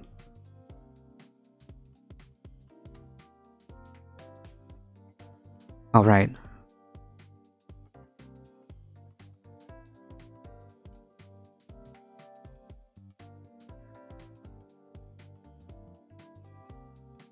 The Carbon Majors database brings a fresh perspective to global greenhouse gas emissions by attributing them to companies. The Carbon Majors database in its original form was completed in 2013 by Richard Heed, Director of Climate Accountability Institute. CDP began its relationship with CAI in 2014 and is committed to keeping the database securely stored, updated, and accessible to all stakeholders. CDP has also been growing with the sample of companies contained within the database, which presently consists of 100 extant fossil fuel producers, Carbon Majors, 41 public investor-owned companies, 16 private investor-owned companies, 36 state-owned companies, and 7 state producers, 923 gigatons of carbon dioxide equivalent from direct operational and product-related carbon dioxide and methane emissions, 1854 to 2015, representing over half, 52% of global industrial GHG since the dawn of the Industrial Revolution, 1751. A wider 2015 sample of 224 companies representing 72% of annual global industrial GHG emissions from 2015. In 2015. Sent a whisper to link to the DA guy I mentioned. Cool, we're gonna check that out in a second. As long as we get the research done, at least we can use this info. Oh yeah, absolutely. Direct operational emissions, Scope 1, and emissions used from the sold product, Scope 3, are attributed to the extraction and production of oil, gas, and coal. Scope 1 emissions arise from self-consumption of fuel, flaring, and venting a fugitive release of methane. Scope 3 emissions account for 90% of total company emissions and result from the downstream combustion of coal, oil, and gas energy for energy purposes. A small fraction of fossil fuel production is used in non-energy applications which sequester carbon.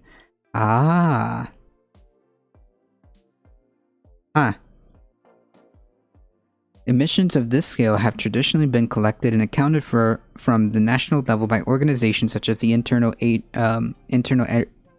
Energy Agency. This is the first and only database containing global scale emissions past, present, and at the company level.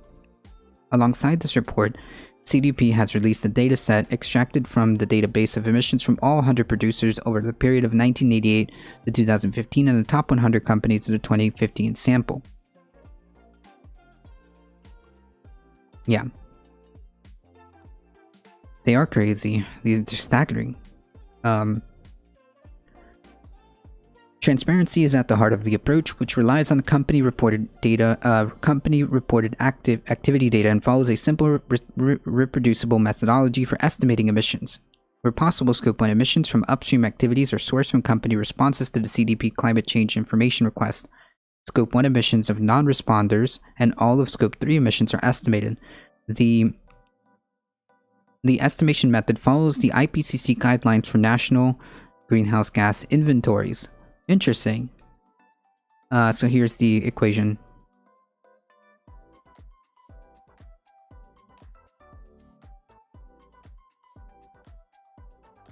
Right, Darknet. Yes, exactly. That's why I kind of went, I see.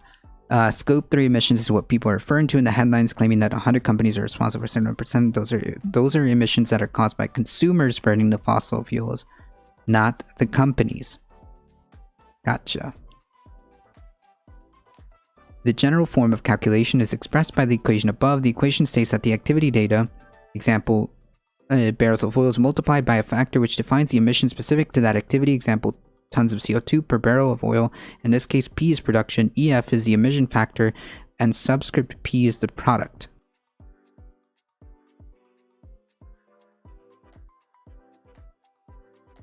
It's not necessarily garbage, it's just framed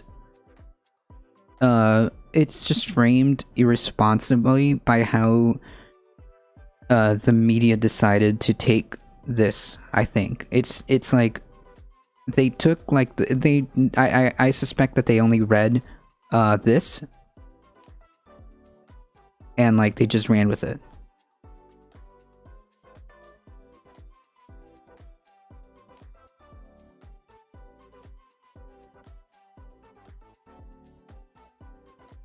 So it's not necessarily garbage, just misrepresented, I would say. It is the right word.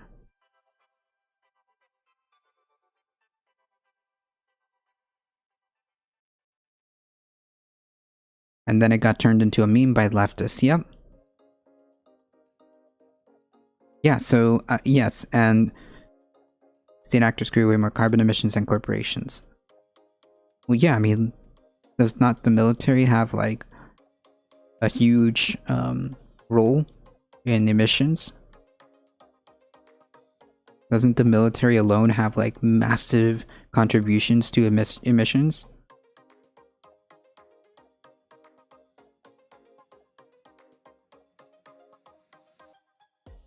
I would consider that a state actor, right?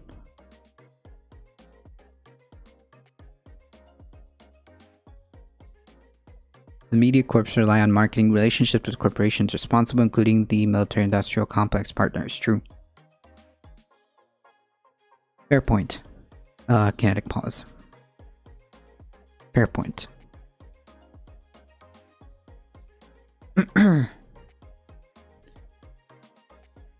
That power chart I sent the other day, I think it had military energy use. Yes, military is a pittance compared to the nationalized companies.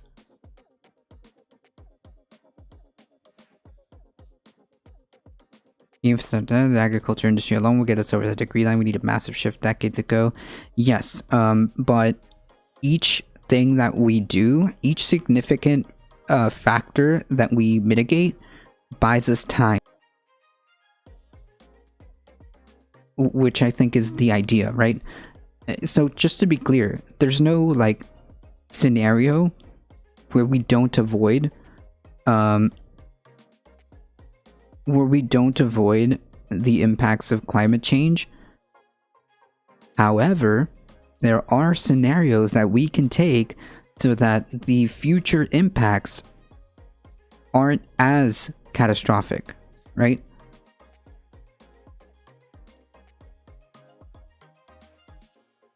Right, yes, Kal-El, but also as Darknet posted, this is only looking at fossil fuel companies, which again, like, if we take a significant step in one area, it may buy us time to continue to have sort of a breathing space to maybe do something else and maybe do something else, things like this. But not many people want that change in their own acreage or want to buy acreage or contaminated landscapes. Yep, that's right. There's a chap. Yep. I'm trying hard not to doom. It is hard not to. It is hard not to doom. But we gotta, while there's still whatever time there is left, we need to make sure that we can expand our ability to get people to understand the severity of the situation, and then use that to create a mass to put political pressure for something to get done, right? Otherwise, then yeah, we're all screwed.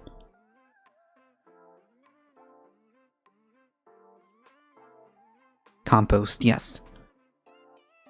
My parents are incredibly effective at compost. They are very good at creating compost. And grow your own food. True. We are setting the for us, we're setting the groundwork. I love gardening and I love growing my own food. We've had great success in the small space that we have, and we'll continue to harness our skills to do so. Gotta make it so toxic to be involved with climate change, the climate change denial cartel. Yes. We gotta make it, we gotta build enough people to put pressure and try to get something done. Which is why I pointed earlier to this idea of I don't want the government I don't want the government looking at the infrastructure bill, the bipartisan infrastructure bill, passing it, calling it a day, and then say, well, you know what, like, this is, we did the thing, and then moving on. I'm very, very, very, very worried about that. The bulk of my diet is corn, soy, and wheat and vegetables, which are all grown in abundance in my area. So, thank you for the follow, Potty. So my impact is basically 0 compared to what most people, I should say. Yes, oh, by the way, I discovered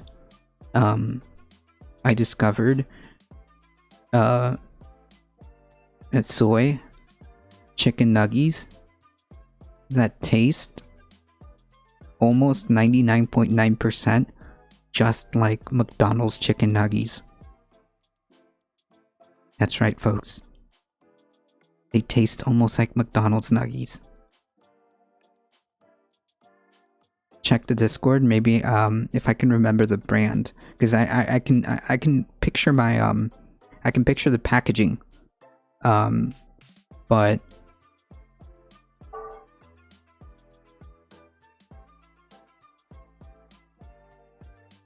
that's because McDonald's nuggies are 99% soy already. Wait, what? For real? My whole life's been a lie.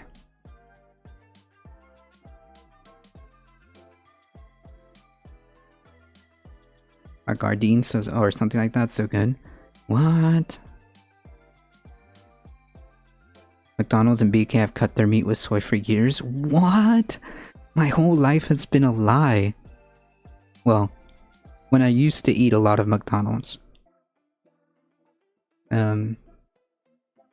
When I used to, okay, so back in the day, story time really quickly before we move on. Back in the day, so you may have seen us on Saturdays where I play a lot of Halo sometimes, right? And what we would do back in the day, in 2000, 5, 2007, wait, no, Halo 3 was 2007, wasn't it? Jesus. We would have what would be called McHalo nights. We would walk over, because the McDonald's was right across the street. We would all walk over, 10 of us would walk over and go to McDonald's, come back with like 50 chicken nuggets, divided amongst ourselves, and a bunch of fries, and play Halo into the night, right? So I remember the taste very distinctly of McDonald's Nuggies. So when I found this, I was like, wow, this throws me back. It gives me a throwback.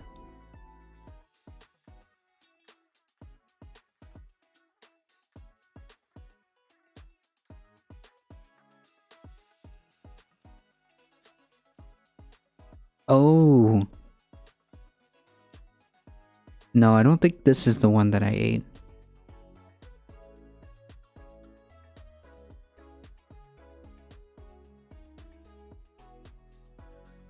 A psychologist got caught helping immigrants illegally. I bet Fox News is going to use that for years, probably.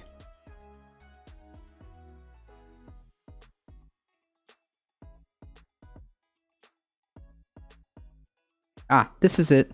Right here.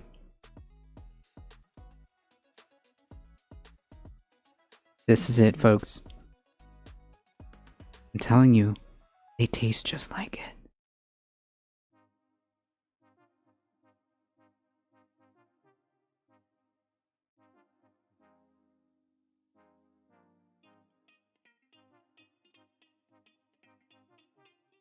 Nearly all activity data is collected from sources available in the public domain, most of which are found in company annual reports and security filings. For Scope 3, Category 11, use of sold products net production is used over sales because of data availability and because this eliminates the chance of double counting from resale.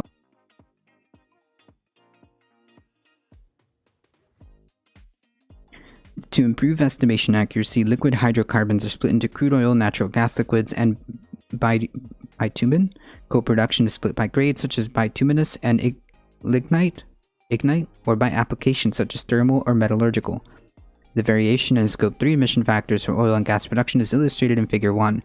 Many fossil fuel companies do not disclose Scope 3 use of sold emissions. One intention of the database is that will incentivize greater transparency from fossil fuel extraction companies in this area. For a more detailed description of methodological approach, please refer to the CDP Carbon Majors Database Methodology Report 2017. Here we are.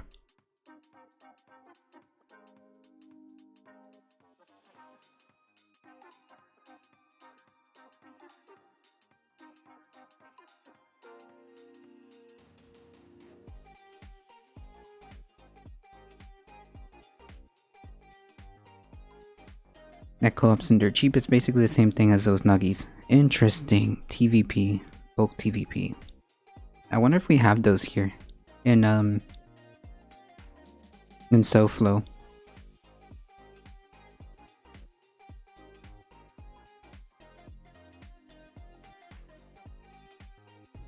A huge acceleration in the extraction of fossil fuels has doubled their contribution to global warming since 1988. In 1988, the IPCC was established, and as such, the effect of human activities on the climate were officially recognized. Well, despite this landmark, the fossil fuel industry has expanded prodigiously since 1988 and has become more carbon intensive. The contribution of fossil fuels to global warming has doubled. 833 gigatons of CO2 was emitted in just 28 years, and since 1988, compared with 820 gigatons in the 237 years between 1988 and the birth of the Industrial Revolution. The coal makes up a larger share of fossil fuels. This chart on the right depicting the independent contributions to emissions from oil, gas, and coal show that despite an increase in share of gas and less carbon-intensive fuel, the vast expansion of coal production over the past 15 years has led the overall emissions intensity of fossil fuels since 1988 to increase by 2.4%. Large venture into coal-intensive unconventional oils have emerged. Companies such as Suncor, ExxonMobil, Chevron, Shell, and ConocoPhillips have invested in the extraction of oil sands, tight oil, and heavy oils, and other forms which carry a larger environmental impact than the conventional crude oil. That's interesting. Weren't these the exact same? Weren't these the exact same companies that were claiming that they were doing everything they can to be a little bit more environmentally conscious? That's funny. Interesting. The IPCC and I were born in the same year? Huh.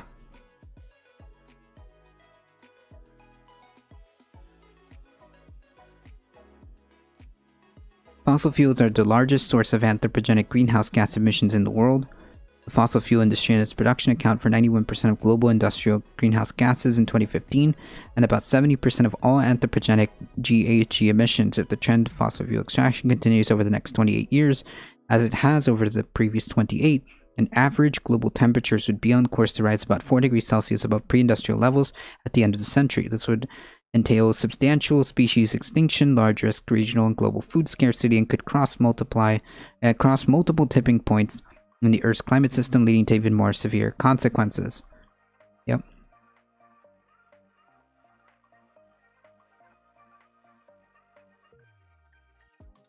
Over half of global industrial emissions since human-induced climate change was officially recognized can be traced to just 25 corporate and state-producing entities.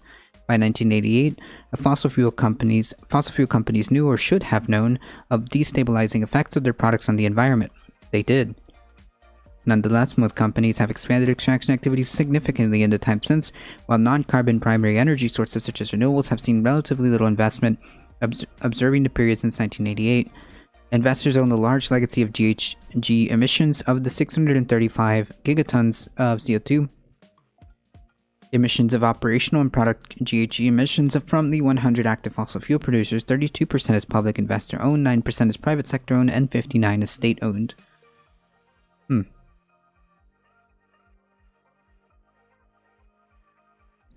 The distribution of emissions is concentrated. 25 corporations and state-producing entities account for 51% of global industrial GHG emissions. All 100 producers account for 71% of global industrial GHG emissions.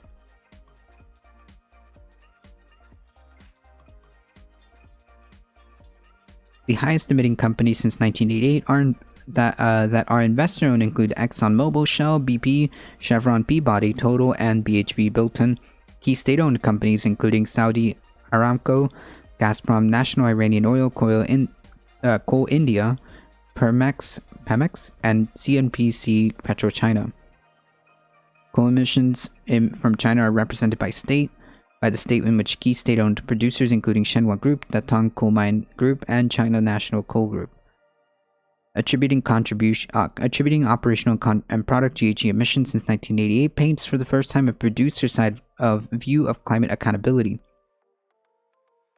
The scale of historical emissions associated with these producers is large enough to have contributed significantly to climate change. It follows that the actions of these producers over medium long term can and should play a pivotal role in the global energy transition. Directly or indirectly, these companies are most affected by the prospect of climate change regulation, which presents myriad risks and opportunities to their future prosperity.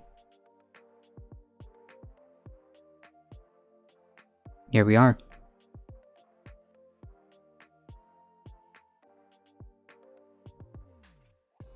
State entities. The Carbon Majors database represents some state producers with the use of national data statistics, which are compiled by organizations as the IEA, the Energy Information Administration, BP, and the Organization of Petroleum Exporting Countries, OPEC, were used in place or to supplement missing or partial state company data. For state oil and gas producers, the oil and gas journals OGJ100 was also a useful data source. Data from these sources was utilized for 13 active and historical state oil and gas producers with shares of domestic production from multinational oil and gas corporations deducted. For 7 state coal producers, national production was considered representative of those coal producers. China and Russia are treated as single producers, though they have come to comprise a reasonable number of constituent companies as production was privatized or joint state and investor-owned companies were established. Options for obtaining historical data will be explored so that past emissions from top Chinese and Russian coal companies can be accounted for in future updates. Since the turn of the millennium, growth in Chinese coal production has nearly tripled to 4 billion tons, representing half of the global output. Most of this expansion has occurred in the provinces of Shanxi, and Inner Mongolia. Companies such as Shenhua, Datong, and China Coal Energy are key players in these regions. Coal production in China is broken down into state-owned industry groups, which are partially owned own one or a number of listed subsidiaries, according to Chinese-based data service company as coal production from the top 50 coal company groups in 2015 estimated to 71% of national production. Half of Chinese coal production in 2015 came from 15 company groups and one-third of national production from just 7 companies. Shenhua Group, Datong Coal Mine Group, China National Coal Group, Shandong Energy Group, Shanji, is it G? Coal Chemical Industry, Shanji Coking Coal Group, and the Yanguang Group. Key listed subsidiaries of these groups include Shenhua, again Datong Coal Industry, China Coal Energy, Shanji Coal Industry, Shanji Zhishan Coal and Electricity, and Yanzhou Coal Mining. Russian coal. Russia is the world's 6th largest coal producing nation and has seen production increase 70% since the late 1990s to 373 million tons in 2015. This growth has been driven largely by an expansion in the Kemerovo region, southwest Siberia, in which the Kuznets or Kuzmas coal basin is located. The coal mining industry in Russia remained in state hands for most of the 1990s, during which it underwent restructuring for private investment. By the end of 2002, the Russian coal industry has been fully broken up and privatized. Siberian Coal Energy Company is one outcome of this transition. SUEK was founded in 2001 through affiliation of companies in the Irkutsk and Chita regions and the Republic of Buryatia. It soon expanded assets rapidly in numerous other areas, including Kuzmas Basin. 3/4 of Russian coal production in 2015 was shared between 12 companies, and half of production came from just 4 companies: SUEK, Kuzmas, SDS Coal, and Evraz. Investors in fossil fuel companies carry influence over 1/5 of industrial greenhouse gas emissions worldwide.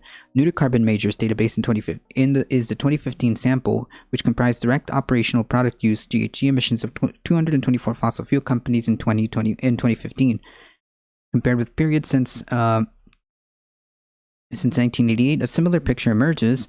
For 2015, emissions from investor-owned companies are significant. Of the 30.6 gigatons of CO2 emissions of operational and product of GHG emissions from 224 fossil fuel extraction companies, 30% is public investor-owned, 11% is private investor-owned, and 59% is state-owned. The distribution of emissions is concentrated 50 fossil fuel companies, figure 7, which I think this is it. Is this it? Figure 7, yes. Account for half of global industrial GHG emissions. All companies in the sample account for 72% of global industrial GHG emissions. Most of the largest companies are oil and gas companies, including the top 50 fossil fuel companies are 29 oil and gas companies, accounting for 1/3 of the global industrial GHG. Jesus.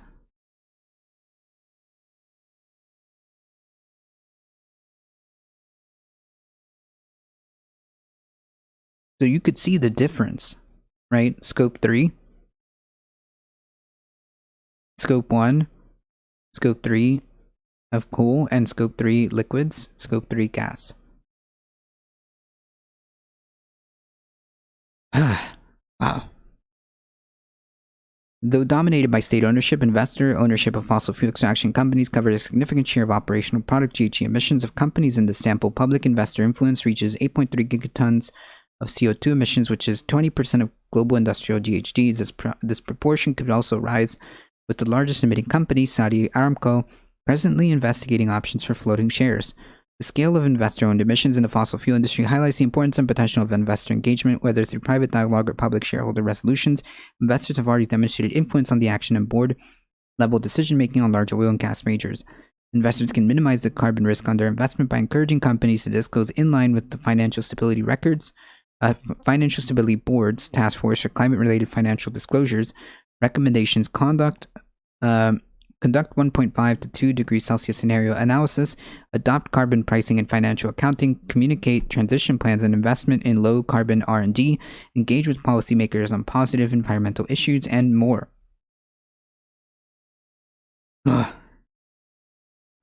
Fossil fuel extraction companies will need to plan their future in the context of radical transformation of the global energy system. Yeah, this is clear as day. Future modeling was undertaken by fossil fuel companies long before the climate change era to cost and manage reserves. Oil and gas companies are now analyzing scenarios in which global emissions are constrained to avoid dangerous climate change. In doing so, these companies are better positioned to understand and define their potential role in transforming the industry. In a transforming industry, the next step for a company is to design a transition plan that will minimize the physical and transition risk imposed by climate change. A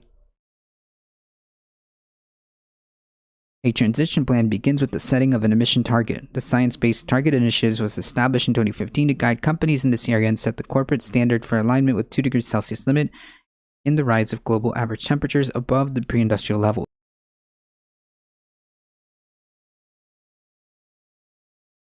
The implication of a temperature limit in a cap is a cap in global GHG emissions, which in turn places a cap on the extraction of fossil fuels. In 2009, Meinsenhausen, etc.,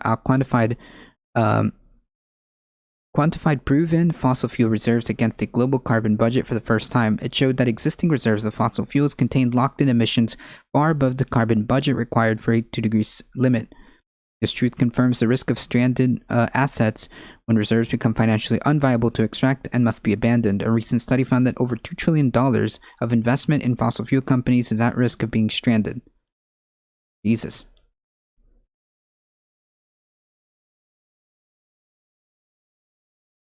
Government-sanctioned climate catastrophe. Yeah.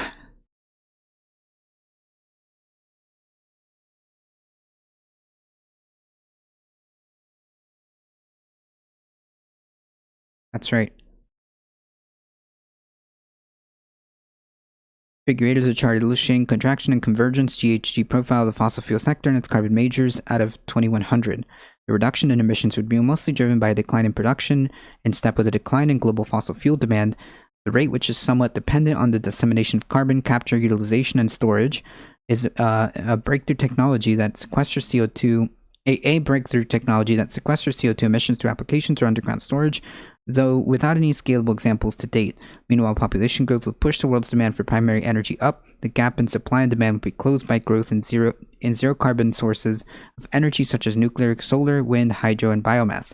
Fossil fuel companies can contribute to the transition by reducing operational emissions, shifting to lighter fossil fuels, engaging in the deployment of CCUS and other carbon offset options, and diversifying their portfolio of primary energy products to encompass renewables. This measure will all contribute to a decoupling of growth and emissions, which will maximize growth achievable by a company under the emission gap. Yeah, this is like the rose-colored glasses scenario, where you expect these folks to do the right thing within that time frame to get this result, but yeah.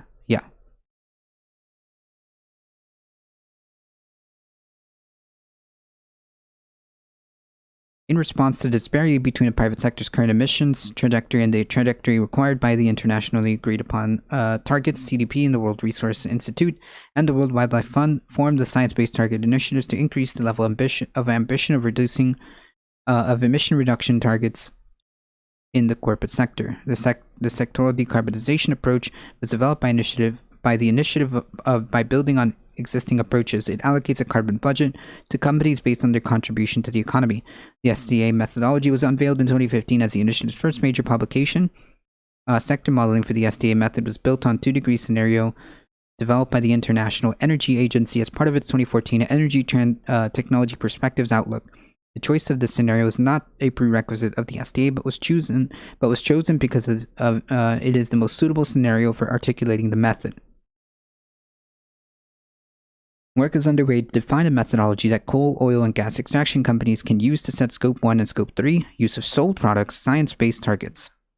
The fossil fuel industry is a subset of the primary energy sector, which includes production of all primary forms of energy. Fossil fuels, biomass, nuclear, hydro, wind, solar, and other renewables.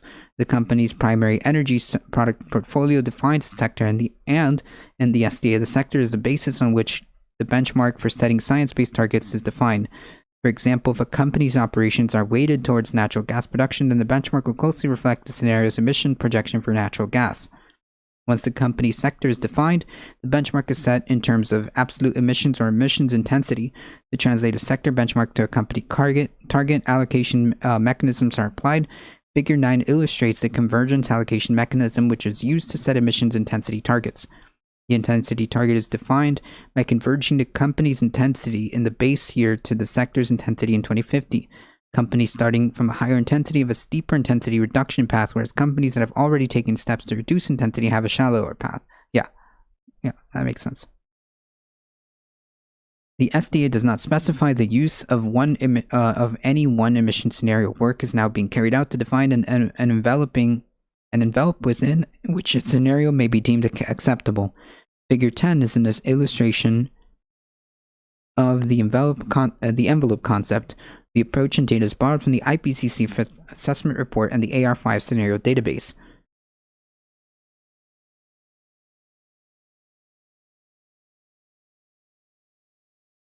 The link between emissions and temperature is made using the Model for Assessment of Greenhouse Gas-Induced Climate Change, MAGIC.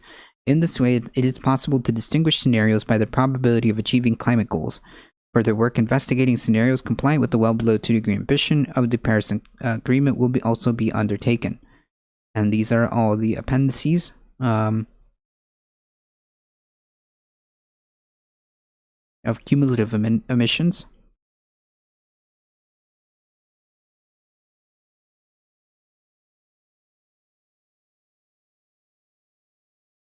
In 2015 sample emissions.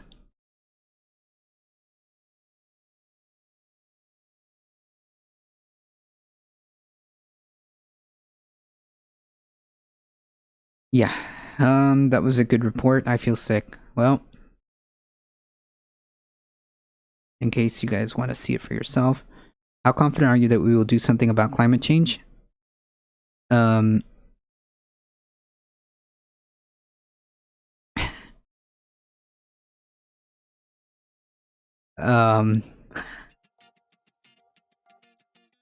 I gotta be honest, the confidence isn't high. The confidence isn't high.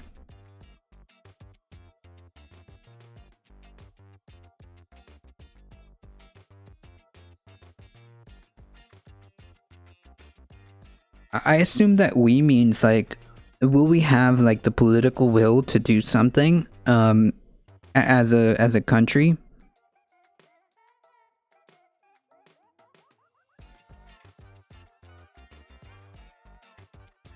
$1.5 degrees? No, we're not going to reach. Well, okay. So the reality is the likelihood of us reaching that 1.5 degree Celsius goal is unlikely, not because we can't, but because of the state of our the state of affairs here. I don't think that we will do the necessary aggressive measures, and that we will see that 1.5 degrees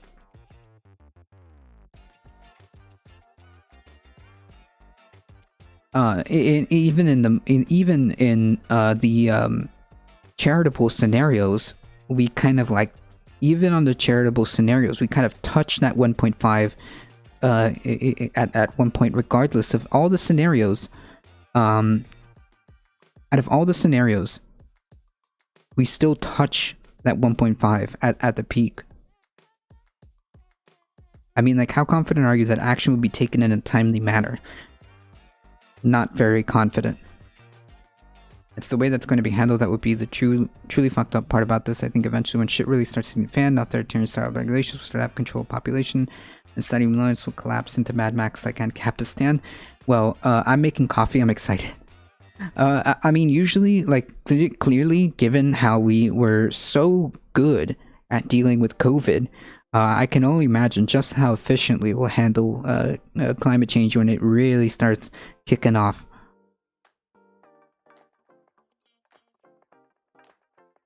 The war on climate. Yeah, screw it. If this is what is required to get people on board, screw it. Let's call it a war on climate. If you think about it, global warming will be super profitable for a company, so why would they try to stop it? Well, super profitable to some companies. But I do think that the market is not equipped to handle it. The market is not equipped to provide solutions in time. I don't think it's ready. I don't think it's capable, I should say. Lost Sue, how's it going? I do not think it's capable. Alright, so previously, on the IPCC report, we were on page 36. There's a reminder that Bezos' net worth is a higher dollar amount than you and I together have in brain cells. Well, yeah, like, just Jeff Bezos alone has enough money that none of us all collectively put together would ever have in lifetimes upon lifetimes of work, okay? Page 36. With the aim of informing decision making at local or region, just do another Azola and we good. Yes, Azola. That's right.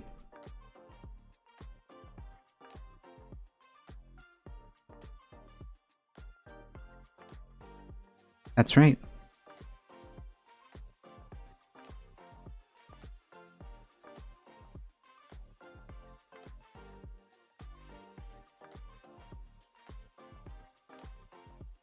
That's right. With the aim of informing decision-making at local or regional scales, a common risk framework has been implemented in AR6. Methodologies have been developed to construct more impact and risk-relevant climate change information tailored to regions and stakeholders. In other words, since we couldn't get to you for the past couple of decades, like, we're gonna make the most comprehensive and direct line to show you just how, like, screwed we are.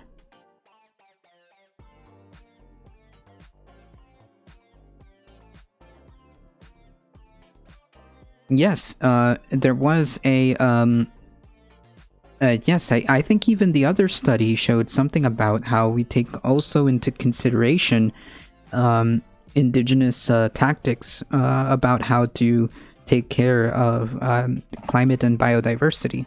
Yep. Mm-hmm. That's right, Callum.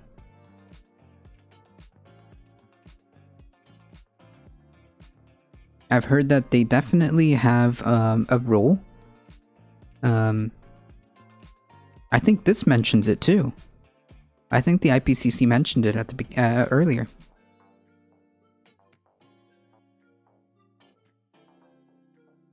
Methodologies have developed to construct more impact and risk-relevant climate change information tailored to regions and stakeholders. Physical storylines approached are used in order to build climate information based on multiple lines of evidence which can explicitly address physically plausible but low likelihood and high impact outcomes and uncertainties related to climate variability for consideration in risk assessment. The climate impact driver framework developed in AR6 supports an assessment of climate change conditions that are relevant for sectoral impacts and risk assessment. Climate impact drivers are physical climate system conditions. Examples, means, extremes, and events that affect an element of society or ecosystems and thus a potential priority for providing climate information. For instance, the heat index used by the US NOAA for issuing heat warnings is a CID climate impact driver index that can be associated with adverse human health impacts due to heat stress. Depending on system tolerance, CIDs and their changes can be detrimental, hazards and risk framing, beneficial, neutral, or mix of each across interacting system elements, regions, and sectors, aligning with the Working Group 2, chapters 2 to 8. Each sector is affected by multiple CIDs, and each CID affects multiple sectors. Climate change has already altered CID profiles and resulted in shifting magnitude, frequency, duration, seasonality, and spatial extent of associated indices, high confidence.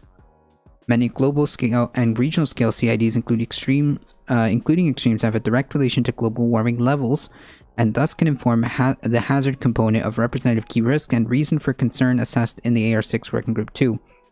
These include heat, cold, wet and dry hazards, both mean and extremes, cryospheric hazards, snow cover, ice extent, permafrost, and oceanic hazards, heat waves.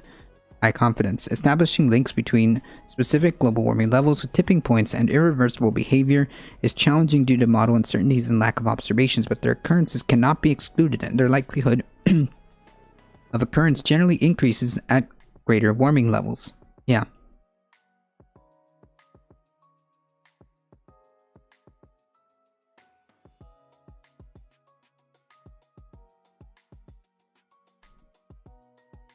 This is something Nick S was talking about. Nick S.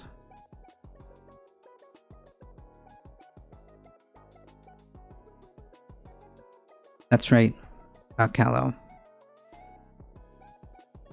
Yeah, we went over the entire top-bottom story.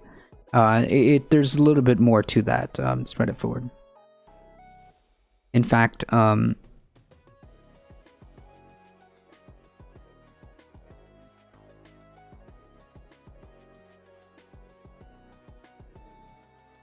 I'll post the link again.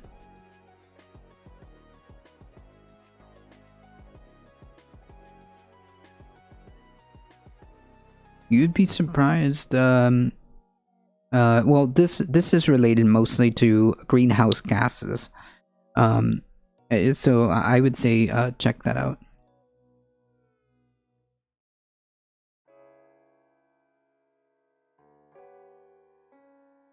All right. We got a few minutes. We're going to try to get through another page.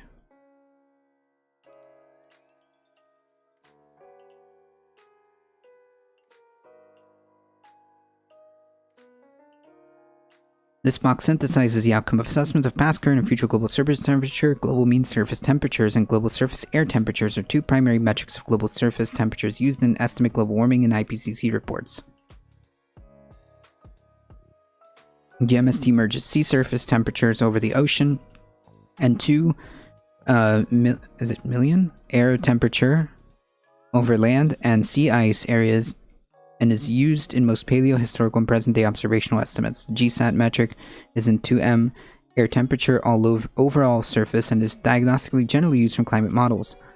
Changes in GMST and GSAT over time differ by almost 10% in either direction. High confidence but conflicting lines of evidence from models and direct observations combined with limitations in theoretical understanding lead to low confidence and a sign of any difference in the long-term trend. Therefore, long-term changes in GMST, GSAT are presently assessed to be identical, with expanded uncertainty in GSAT estimates. Hence, the term global surface temperature is used in reference in both quantities in the text of TS and SPM.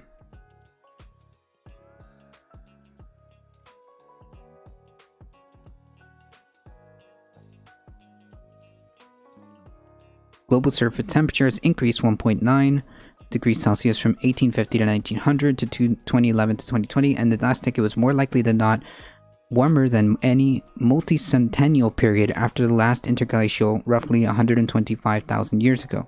The likely range of human-induced warming in global surface temperature in 2010 to 2019 relative to 1850 to 1900 is 1.07 Celsius, encompassing the observed warming, while the change attributed to natural forcing is only 0.1 degrees Celsius to plus 0.1 degrees Celsius. So yeah, this is natural changing can only be attributed to 0.1 degrees.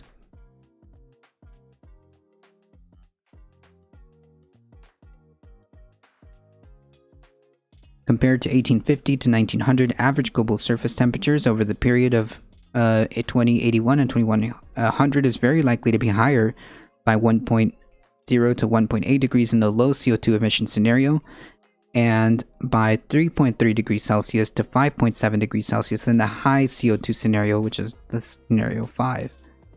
In all scenarios assessed here, except SSP5, scenario 5, the central estimate of 20-year averaged global surface warming crossing the 1.5 degree level lies in the early 2030s.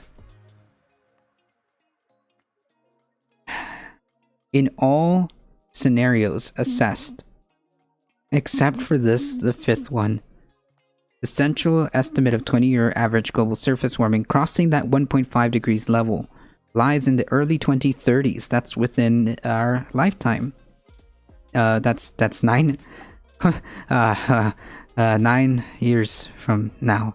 So to your point, Dendera, the confidence of us being able to get our collective shit together, to try to give us the best outcomes, confidence, not so much. In all scenarios, with the exception of the 5th scenario, we still see this likely, we still see this crossing the 1.5 degrees level, which is about 10 years earlier than the midpoint of the likely range 2030 to 2015 assessed in the SR 1.5. It is more likely than not that under the SSP 1.9 global surface temperatures relative to the 1850 to 1900 will remain below 1.6 throughout the degrees Celsius throughout the 21st century, implying a potential temporary overshoot of the 1.5 degrees Celsius of no more than 0.1 degrees Celsius. Global surface temperatures in any individual year could exceed 1.5 degrees Celsius relative to the 1850 to 1900 by 2030, with a likelihood of between 40% and 60% across the scenarios considered here, medium confidence. So at best, we have 40% chance that we will see this within 2030. A 2 degrees increase in global surface temperature relative to 1850 to 1900 will be crossed under SSP 5, 8.5, but is extremely unlikely to be crossed under the SSP 1.9. Periods of reduced and increased GSAT trends at decadal timescales will continue to occur in the 21st century. Very high confidence. The effect of strong mitigation on 20-year global surface temperature trends would be likely to emerge during the near term, 2021 to 2040, assuming no major volcanic eruptions occur. Ooh. So, there you have it. There you have it. It seems like under all cases, we are going to just touch that 1.5 degrees Celsius regardless. However, what we do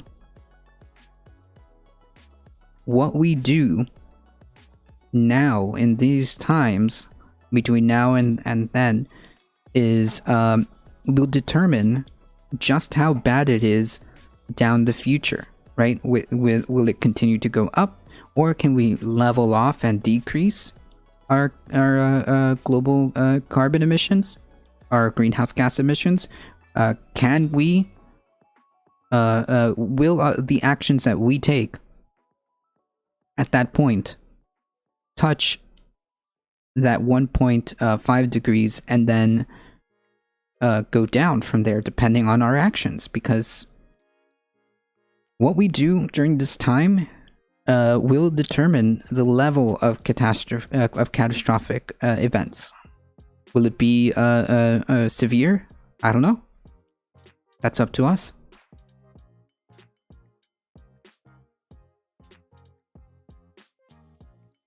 That's up to us and what we do.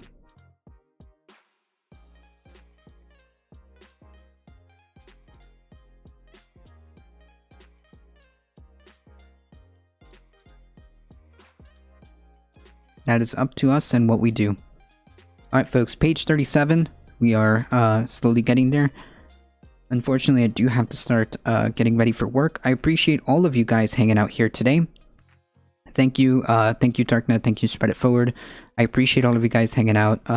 As always, if you guys enjoy the content, don't forget to follow, do the YouTubes, and join our Discord. This Sunday, we will be doing movie 6 p.m. Eastern Time. We'll be doing Fern Gully. I was able to get it through very normal ethical means, and we will be watching Fern Gully, and we will continue our push to get this done. I appreciate all of you guys. I appreciate you, Darknet, for bringing some of that research forward. That was a great paper. I wish I would have read it sooner. I'll be away camping, but have fun, folks. I love Fern Gully so much. Yeah, I might even just post it on the Discord.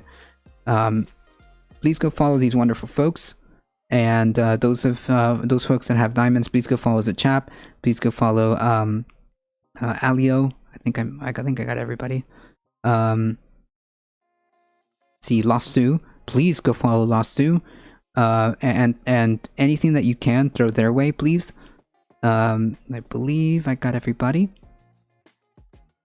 I think so.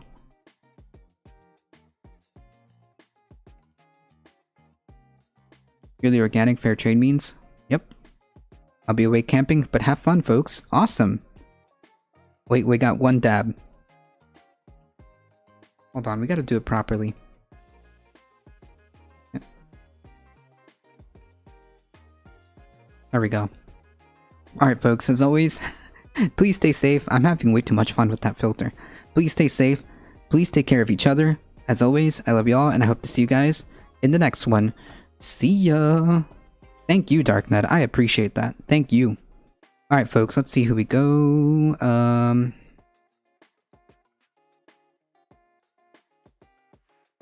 Ah, shoot. I didn't see Sir Yogi's, link. Check this link out before we go. Alright. You have a good day. Maybe we'll read up on this tomorrow. Raid channel. Dan Simpson. Let's hang out with Dan.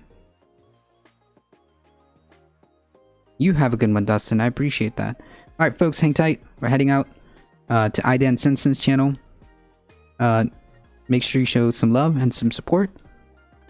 We're heading out in 5, 4, 3, 2, 1. Here we go.